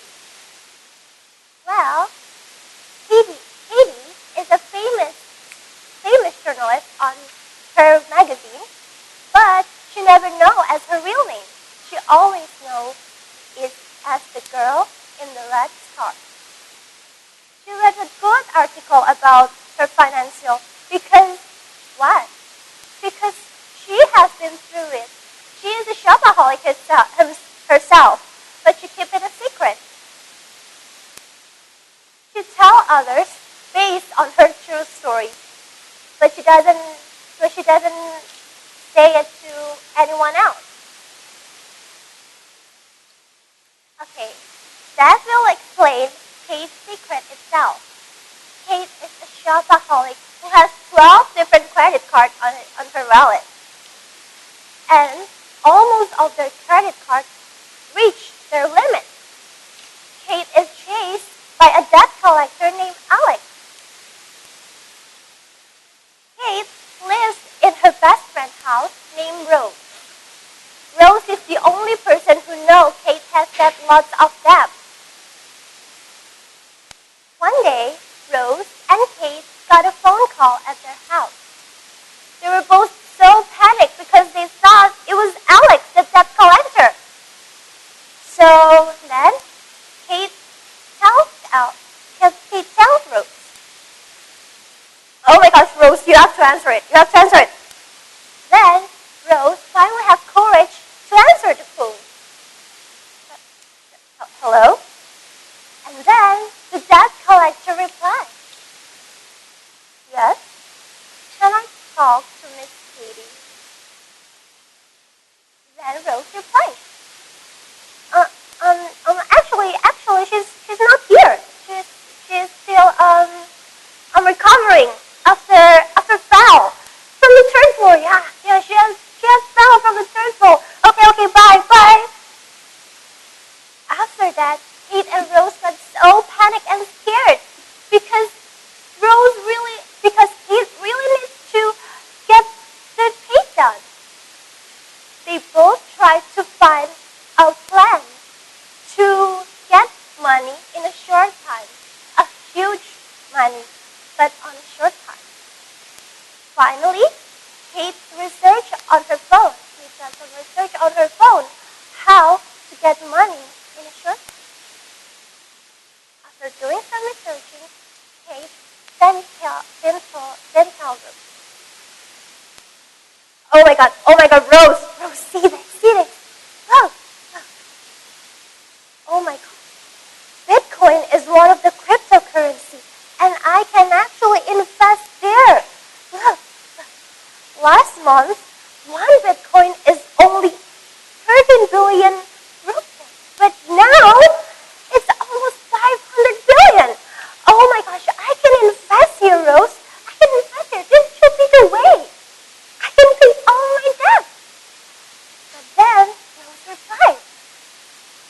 No, no, no, no, no. It's not a good idea, Kate. As easy as it is to go up as it is as well to go down. It's not stable. Bitcoin is not stable for you to invest there.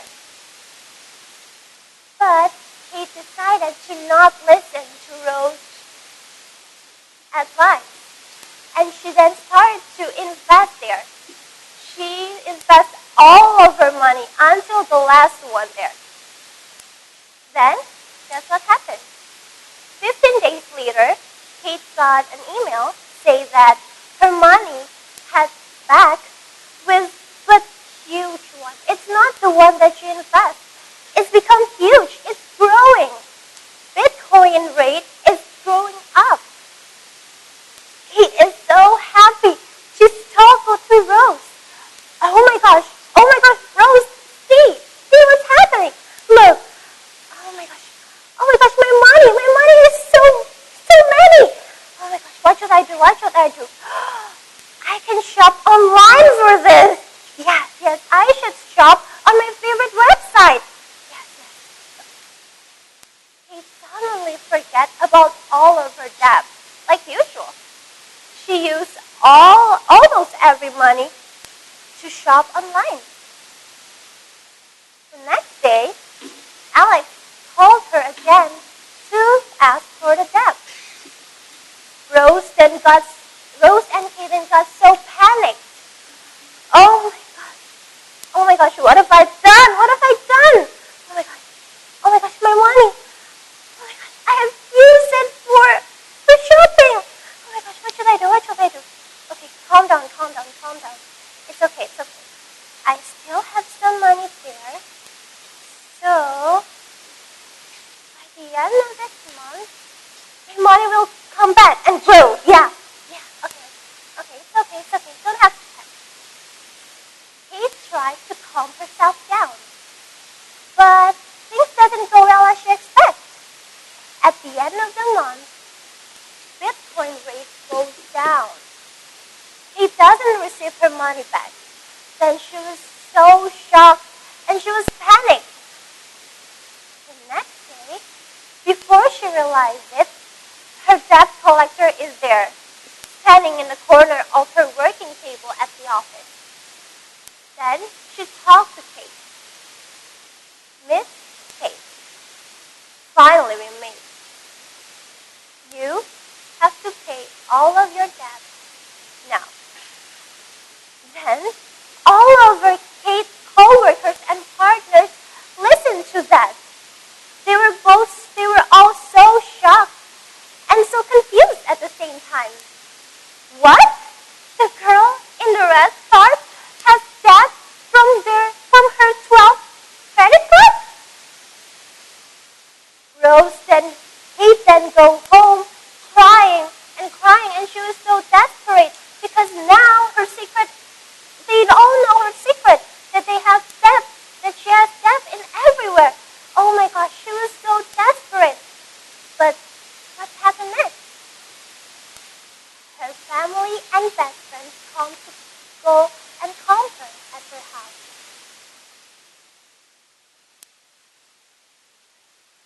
Oh my God, what should I do? Oh my God, all my partners, all my coworkers now know I have debt everywhere, and I don't have plans to. Oh my gosh, how I have to pay all of that? Her best friends and family then calmed her down until Kate calmed again. Then suddenly an idea popped up from her head. Wait, what if I make an auction? Yes, the girl in the red scarf auction. Yes, I will sell all of my money, I will sell all of my clothes, all of my jewelry, all of my accessories. Yes, I will sell everything. Would you guys help me? Rose then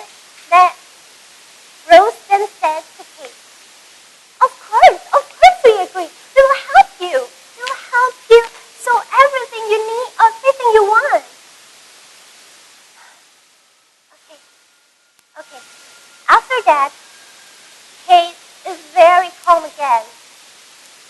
She finally can pay all of her debt after everything she has is sold out.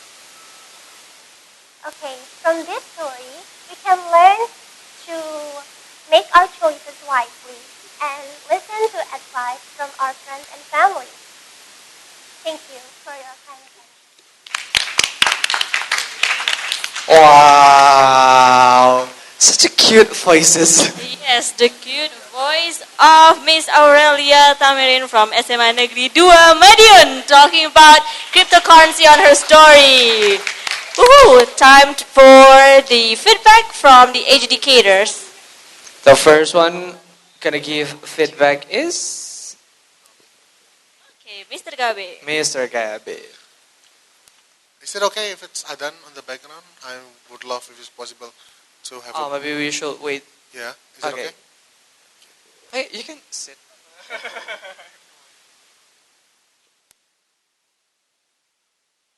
Is it done? Yeah, I think so. Is it done? Yeah. It's done. Oh, okay. It's not. No.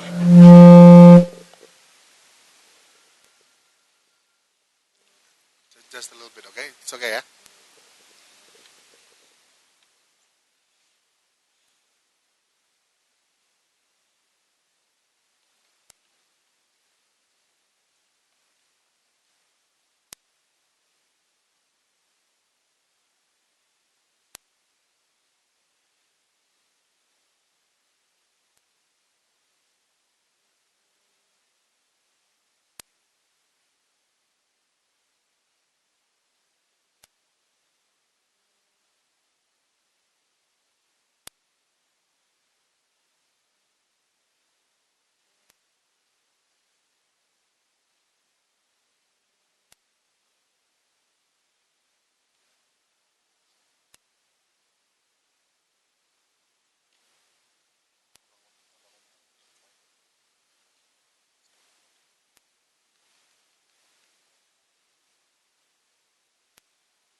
Okay. Aurelia, Aurelia, you are like when I'm going to tell a bit of story.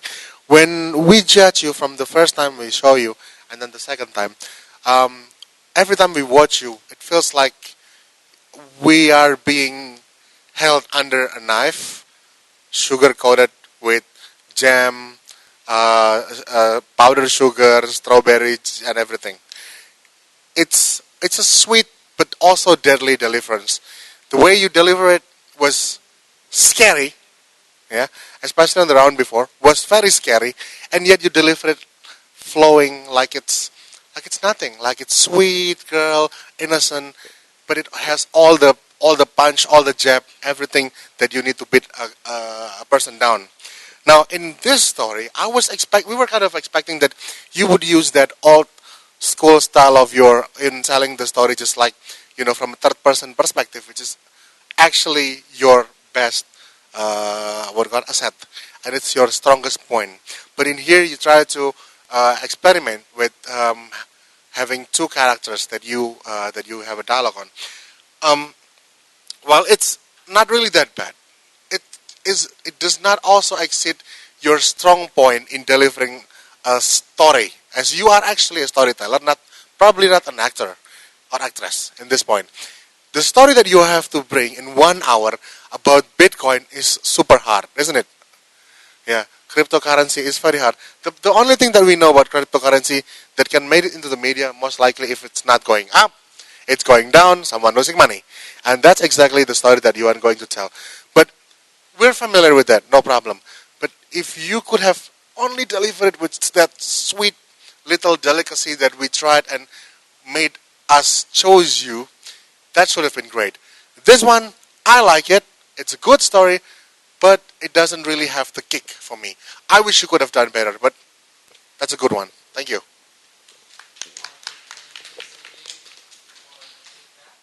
Hi Aurelia. At first, I was expecting the story to be more like cryptocurrency, but I think it's kind of hard to make that kind of story only in an hour because we not many people are familiar with that and how to put it into a story and not like a speech. I think it's quite hard. So I think you did your job well for making that story, and I wasn't expecting wait, this story is about cryptocurrency. Why are you talking about shopaholic? But it turns out that it attached to the story, and it's really good. Thank you. Halo Aurelia. Tegang nggak? Tegang nggak? Kenapa? Aurelia, kamu tahu nggak kenapa kita pilih kamu sebagai salah satu dari 5 besar? Nggak. Karena kamu adalah orang yang dapat mengubah paradigma orang mengenai storytelling itu harus banyak acting, harus banyak gerakan, harus banyak move ke sini. Tapi kamu enggak. Kamu itu benar-benar storyteller yang menceritakan, bukan yang meragakan. Nah, itu mungkin bedanya kali ya, seorang aktor sama storyteller. Kamu ini benar-benar menceritakan. Jadi ketika kamu menceritakan, orang yang mendengar akan terbayang sendiri bagaimana kejadian yang kamu ceritakan. Kalau biasanya orang yang memandang storytelling itu harus banyak acting, kita ngelihat gerakannya kayak gini ya, kejadiannya kayak gini ya. Tapi kamu seolah-olah mengirimkan gambar, mengirimkan visual ke pikiran kita untuk mengetahui kayak gini. Nah, itu yang jadi alasan terkuat kami ketika milih kamu. Dan juga, tapi sorry to say, penampilan sekarang bukan yang terbaik dari kamu, tapi bagus. Kenapa? Karena tadi jiwa storytellernya itu kurang keluar, gitu. Cerita sebelumnya itu mampu tersampaikan ke aku, itu sangat baik, sangat jelas, sangat clear. Aku bisa ngebayangin gimana si Angelica Rose itu melawan bullying segala macam kayak gitu. Kalau ini aku harus memikirkan lagi, aku harus kayak mikir-mikir lagi gimana kayak gini-gini. Dan tadi HP-nya ganggu menurutku. Iya lupa, nggak apa-apa. Oke, good job.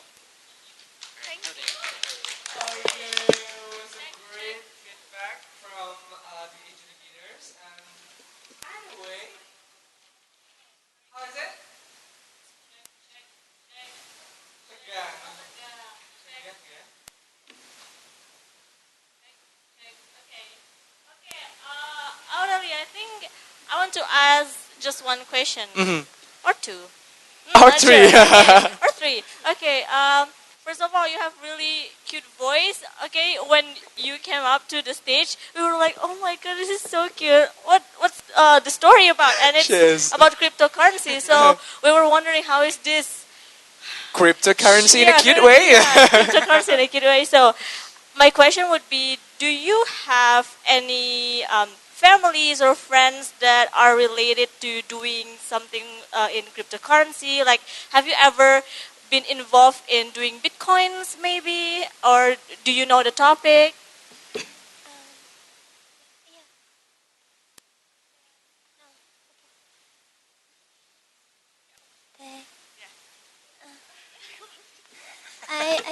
I don't know anything about cryptocurrency.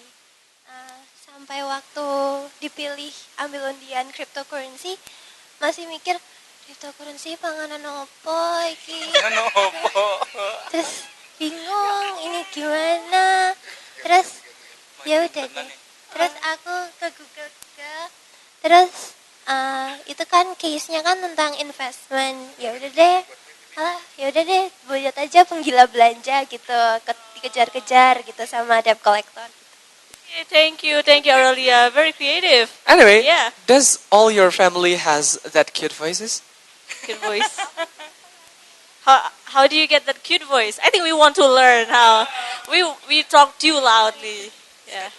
I don't know. I don't know.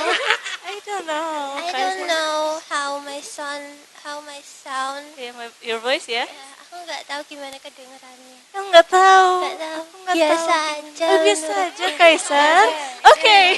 Alright, I think ya itu biasa saja, Kaisar. Iya, Kita tidak kalau perlu gitu. menanyakannya. Kalau gitu, Kalau gitu ya sudah. kamu bisa balik. Terima Kenapa kasih. jadi gini ya? Okay, thank you, Aurelia. That was a cute one. Yeah, and the story, connections. story about Alex and Angel, right? About cryptocurrency. So that's it. She already received her feedbacks from the educators. And what's next, Kaisar? Next, we have another contestant from under the theme of artificial intelligence. Ooh, AI. Yeah. AI. That Very is- hot topic. Artificial intelligence. So is it a she? Yes. She is from SMA Negeri 1 Pekalongan. Yes, and her name is Asma Nur. It's Naini. Okay. Okay, I think she's getting ready. All right, ladies and gentlemen, we welcome you, Asma Nur. It's Naini.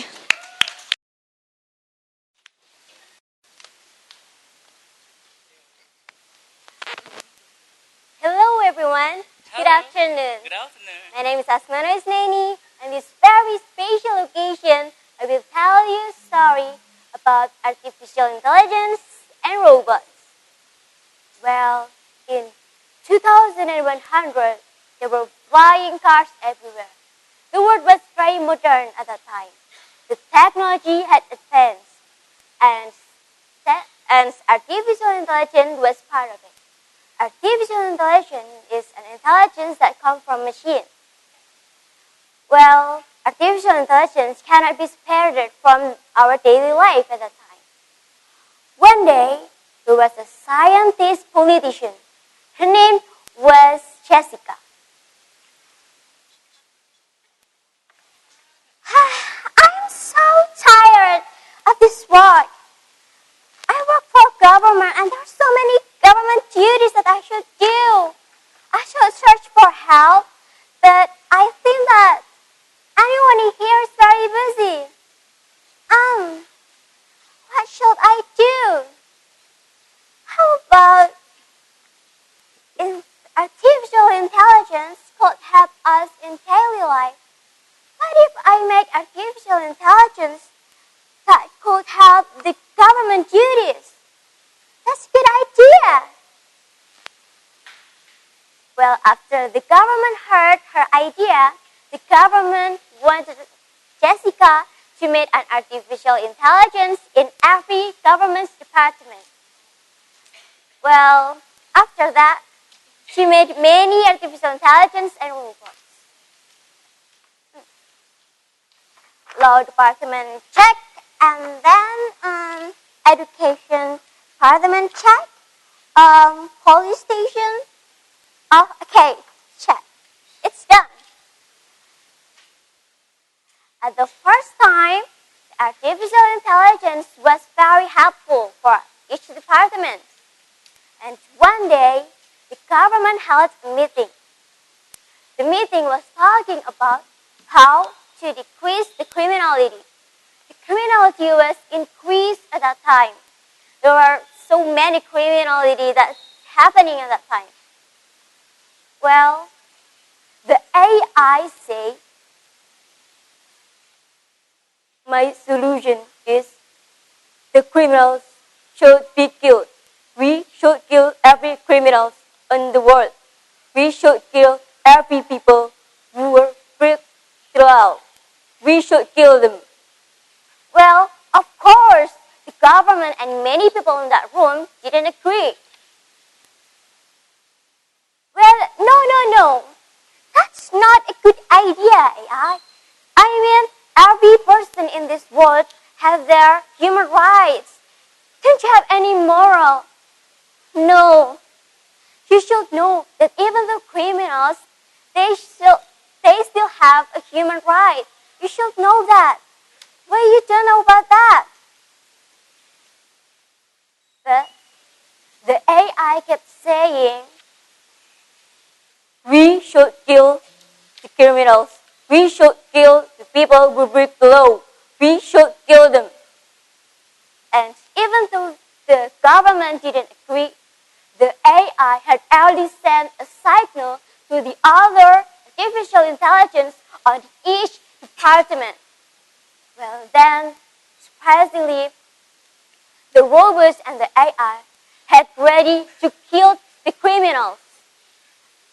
In the room, there was a screen, and the screen showed them about the robots and the artificial intelligence who was ready to kill the criminals. Then everybody panicked at that room. Jessica, who was on that room too, was panicked. Oh no, what should I do? It can't be happening. Oh no, electricity. I should turn off the electricity. Where's the towel? Where? Oh, beep. And then she turned off the whole town electricity. And she finally could stop the robots and the artificial intelligence. And then the government was mad at her. The government said, you, Jessica, what are you doing? I mean, when you made a robot, when you made an artificial intelligence, and they didn't knew about human rights, they didn't knew about human values, they didn't knew about morality. What's happening to them? When you made an artificial intelligence or artificial stupid like that?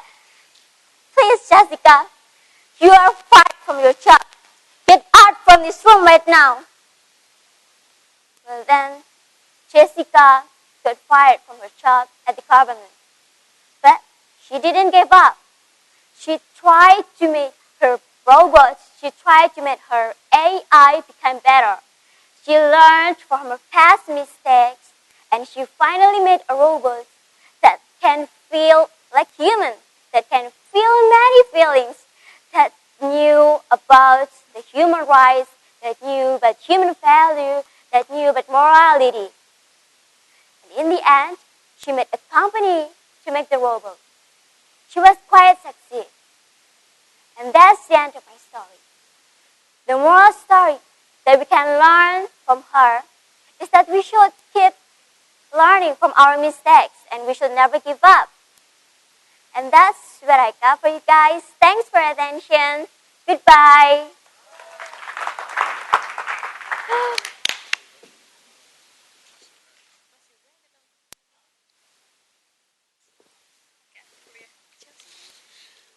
Hello, Asma. Hi. Thank you for presenting your story. But first, maybe my inputs are, so you mentioned about AI and robots, but do you really know, like in the story, I don't really see how you differ AI and robots. As robots is part of AI, like the development of AI. Yes. Part of it is robotic, or you can use machine learning can be applied in robots. So when you mention AI and robots, it's kind of like, but robot is part of AI, so I get confused sometimes. And you also mentioned that we will put the AI in every department in this country, but you didn't really explain like what the AI do in each department. That's like why the department needs AI, what are their jobs in that part. So it's just like putting those stuff like, oh, okay, just put robots in there, and there. So it's kind of just like putting the AI itself or the story, but not really into it, maybe. And And the end of the story, when you say that you will have a robot that have moral value, like human, for me personally, it's actually very scary. Like human and robot, that's what made it different, and the scientist development of AI that can act like human cannot like really replace human. So I don't know. It's quite conflicting in the end. But you put the conflict of death penalty and ethical values. You bring up that issue, and I think it's really good. Like at first you put that moral issue, but at the end she developed this robot that have moral value. I think it's kind of like not really maybe. So, but overall it's good for like an hour story. Thank you. Asma, I'm going to try to create a little bit of summary here. So, is that robot that was there to punish all the criminals? Do they all have? You mean do they have all the AI in their head as the data processing system to decide their action? Yes. So means all of the AI that was input in the government workplace and regulates everything. It's all centered in one government and all act as one organism. If one decides A, the other also decides A.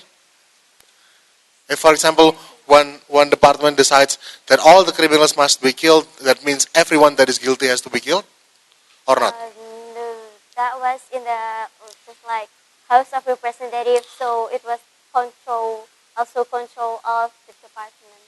And because everyone in the House of Representatives is guilty, so that the AI automatically wants to kill them, is that right? Or not? Or maybe I'm thinking it too far. Because your story actually has all the classic element of that 90s paranoia technology elements. If we watch movies like The Terminator, what do you call it? Isaac Asimov's I, Robot, and then we look at animes like the story of Gundam, the story of Ghost in the Shell, and Alita Battle Angel. It all reminds us of how AI can act beneficially and also malevolently to our lives. Recently, it's also been shown in the Avengers Age of Ultron about how robot wants to decimate humanity. This is a good story. This is a good reminder story. The only missing thing for me is the explanation of how this will be conducted, what type of AI that is actually there, and why is the AI will target these people and not other people. You need to explain that, because as far as I know, we here choose you because you have good sense in telling horror stories in not horror format. Yeah, your story is scary. This is scary for the first until the first half, and then when jump to conclusion, it should kill all human. Like, wow, that's good, but how? And then you don't explain, and then suddenly just pull the plug. That's it. That's the solution. I mean, if I put the plug back again, the robot should be alive again, unless you disarm them. So I think, even though it's short, but try to come up with, as we always told you, the elements of storytelling. When you have the climax, find the way to resolve a resolution of the problem is also something that you have to think about. Good performance. I wish that you could do more. That's for me. Hai Isna. Hai. Isna, karakter Dai-nya dipertahankan ya. Yeah. Aku suka. Gimana contohnya? Iya. Gak cuma tangan yang kayak gini ya, badan juga. Iya. Aduh ya Allah. Mungkin karena ceritanya begini, jadi karakter yang kayak di Amerika, apa namanya? Iya, yang kayak tadi sebelumnya itu kurang ada emang karena ceritanya gini sih ya. Tapi tetap belum nendang gitu. Udah gitu aja dari aku. Okay, thank you for our educators for the feedback. Woohoo! Check. Oh, I don't think my voice is clear enough. Oh, yeah, I guess it is now. It is. Okay, so can you please, step forward. And so, Is your name Asma or it's not? Isna. So my long name is Asmara Isnaini, Yeah. and many of my friends called me Isna. Oh, for Isna. Oh, it just Isna. Alright, Okay, Isna. Isna. I guess from our educators, Mr. Gabe is very passionate about robot. Is that so? Yeah. Yeah, he mentioned a lot of movies regarding robots and artificial intelligence, and you perform a story about artificial intelligence, which is very related. So my question would be, are you interested in pursuing something around artificial intelligence? Because we know it is very a hot topic. So is it related to you, something that you want to pursue, your future? Is it related? So I like to make a story about artificial intelligence, but I think I'm not going to pursue anything in artificial intelligence. Just make a story about that. Okay, probably her story will inspire someone who has who have ability to make artificial intelligence. Yes. Someday. Perhaps, yeah, because we know a lot of scientists are also inspired by the writings of some people. like novels, yes, that is right. comics. So maybe you want to pursue something related to story making? Is it? Yeah. Oh, I think sastra. Bisa nggak sastra? I Kamu mau? love to make a novel, to make a story. Oh, alright, alright. We see FIB UGM, kita tunggu ya. FIB UGM, okay. So Isna, have a good luck. Wish you can go further to Paris. I mean, yeah. Do you really want to go to Paris? Yes, I want to go Or there. really want to go? Maybe wants to go. you will see a lot of more advanced robots of artificial intelligence in Paris, right? Yeah. Perhaps. Okay, it's now. Thank you so much for your Thank time. you so Give it a round much. of Have a good applause. luck once again. Okay, Kaisar. Now we proceed to the last contestant of this grand final storytelling competition. Yes, under the theme of Smart City, we will have Tesalonika Ajeng J from SMA Negeri 3 Surakarta. Yay! We welcome you, Tesalonika.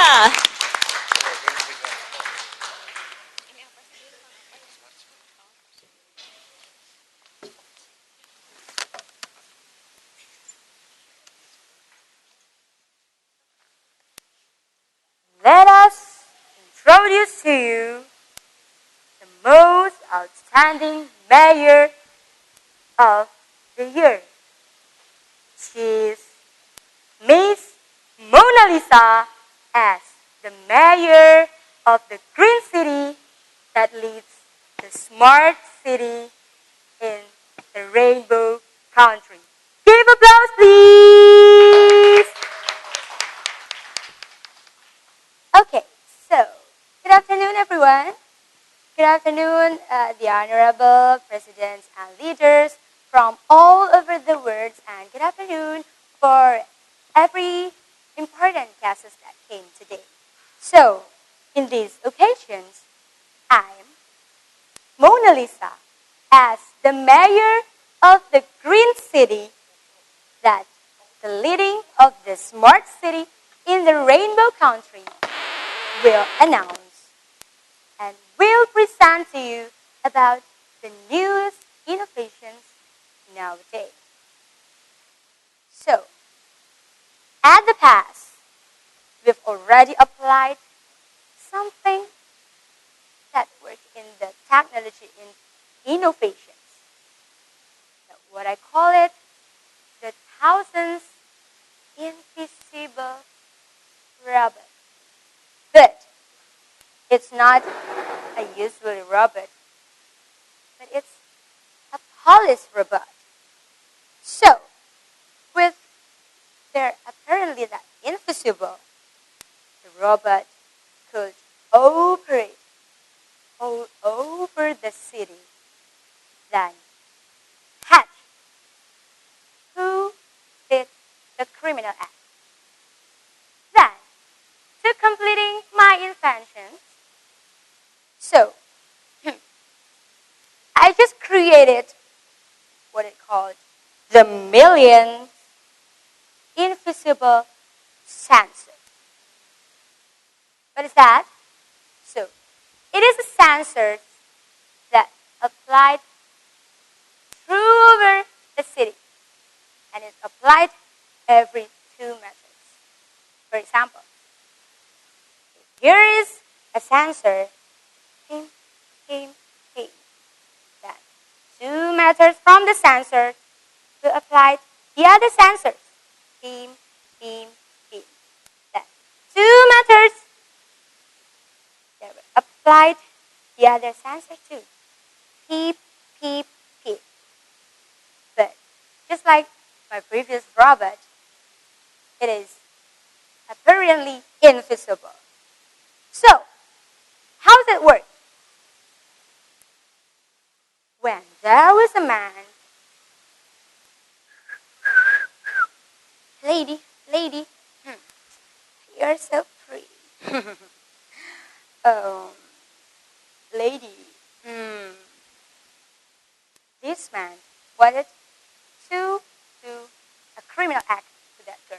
So, the sensor in his area will automatically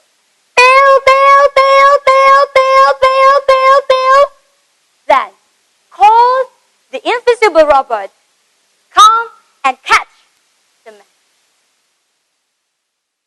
But you guys have to think about it.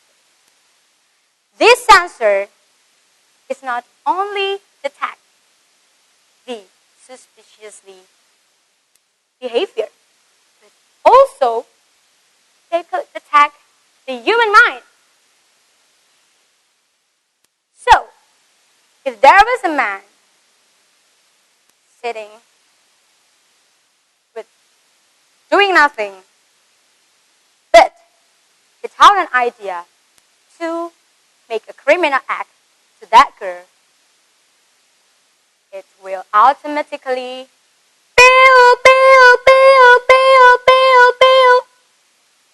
so the sensor could detect any human mind.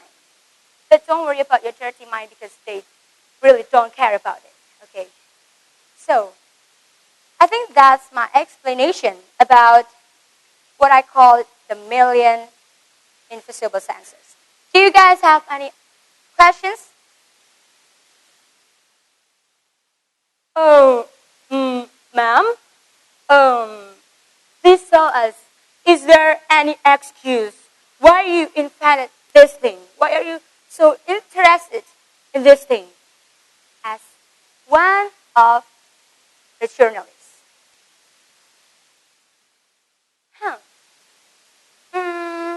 Excuse, a special excuse.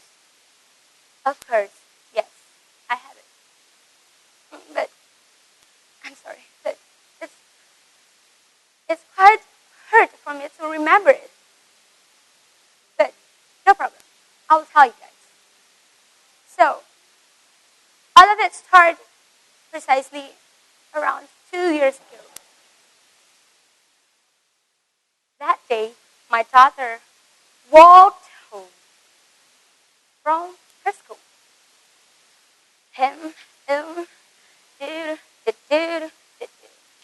She just went home like usually.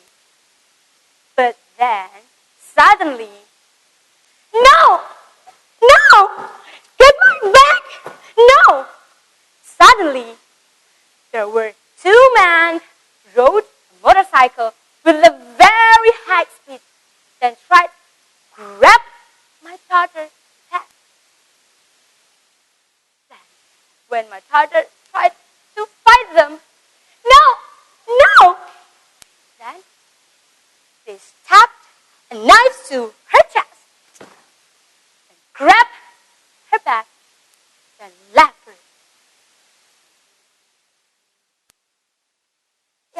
You know, it's really hurt me that I knew my daughter was found died at the day after. I'm sorry. Tissue, please. But that's okay, because I think if I couldn't save my daughter, I think I still have opportunities to save my citizens. that's why I started to talk about his inventions with all of my department, especially at the technology department. So I don't want my citizens to feel what I felt before. Yeah. So that's all. I think you guys have any questions again? If there's no questions, I think that's all about my presentations. I hope that all of the countries that came to this congress will take a part to developing this invention so it could apply to every word. Thank you, thank you. Thank you very much. Thank you, thank you. No flash, please, no flash. Thank you, thank you, thank you.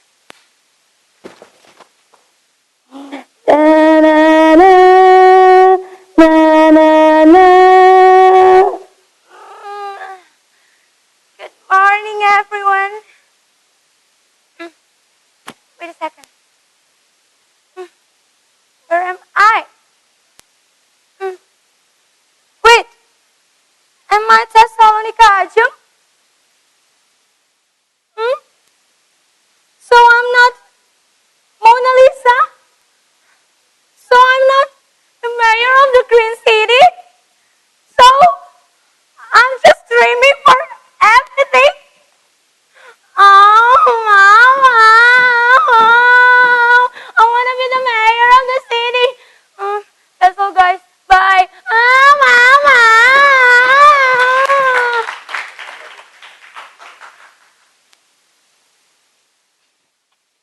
Wow, interesting performance from our last contestant.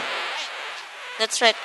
So weird. Yeah, Okay. so it's making the weird sound. Screeching, screeching. Okay, now let's get to the feedback, adjudicators.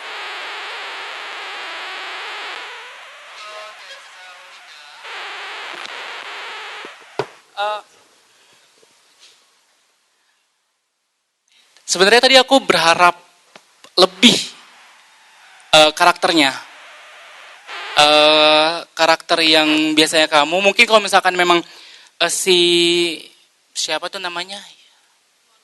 Mona Lisa ini dijadikan yang kayak tadi itu memang kurang pas ya. Tapi kamu setidaknya bisa ambil sedikit-sedikit karakternya di situ.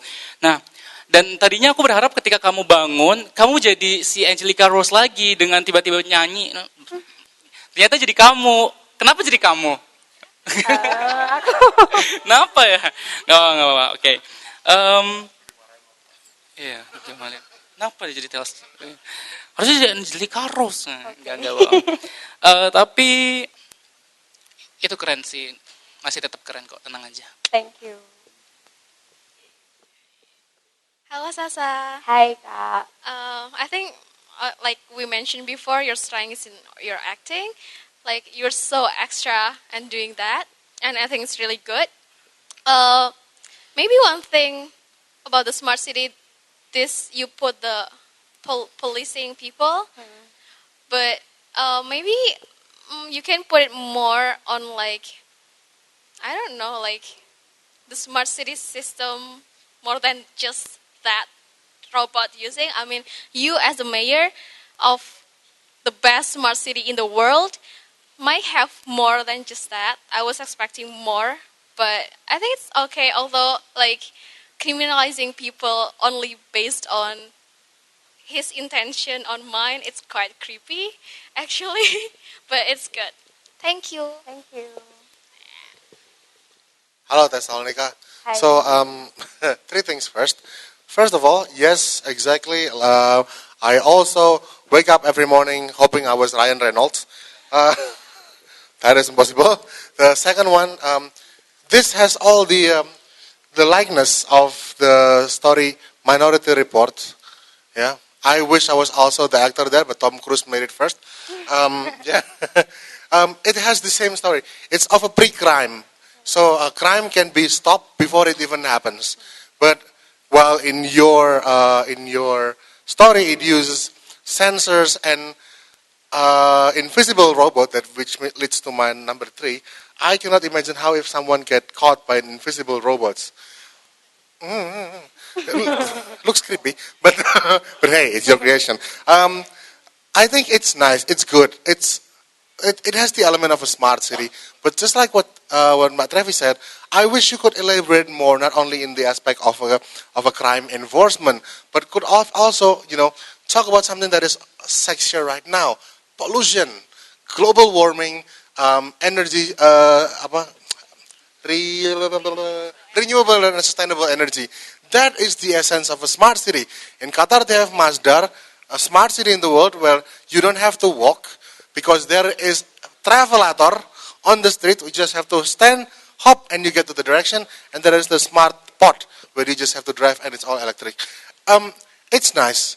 It's quite futuristic, but it's a little bit outdated. It's that theme of the 80s futuristic world with, once again, with the story of the Starship Trooper, the Terminator, and robots that is enforcing the city. You are criminal, we are going to catch you based on a pre-sensor.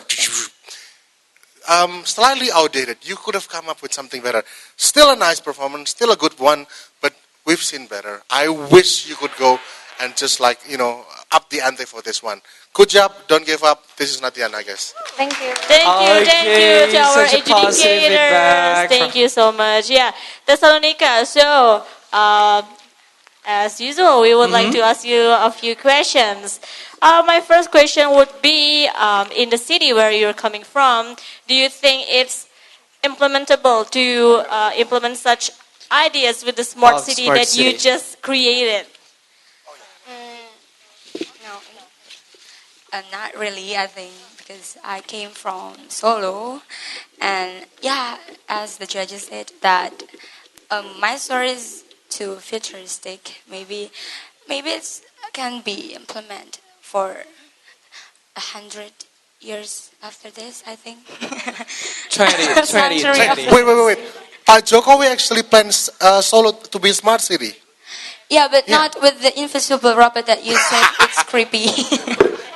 Okay, maybe Yeah. for the invincible robot, maybe like 50 or 100 years to go, but yes, later, I think. Later, not to go. oh, yeah, sorry. Yeah. Oh my God. Yeah. Okay, you're the master. Okay. Yes, Okay. I'm a master ceremony too. Okay. Okay. No, I'm kidding. I'm just kidding. Okay. Yes, of course. Okay. I'm Angelica Rose for your informations. Okay. You should search who's Angelica Rose, I think. Okay. Okay. No. Okay, anyway, Thessalonica, such a great performance, Thank good you. feedback, positive feedback. Yes, thank you. Sekarang kelas berapa? 12. 12, so... Third grade. Okay, so we wish that you can join us in HUGM. So, I wished. You wish. I wished. But I wish my parents wished it too. So can you please to them, guys? Back to them. I want to go to UGM. They're doing They're doing live. Your parents say yes. back them. Okay. Yeah. That's Okay, it. so thank you, Thessalonica, once You're again. welcome. Good luck, and Yes. I wish that you can enter this university, Amen. international relation major, and you can get a chance to go to Paris. Amen. Amen. Thank you very much. Thank you. Thank you, Thessalonica. Such a high-spirited vibe, right? Yes. I got you, girly. I'm like that too sometimes when I'm not tired.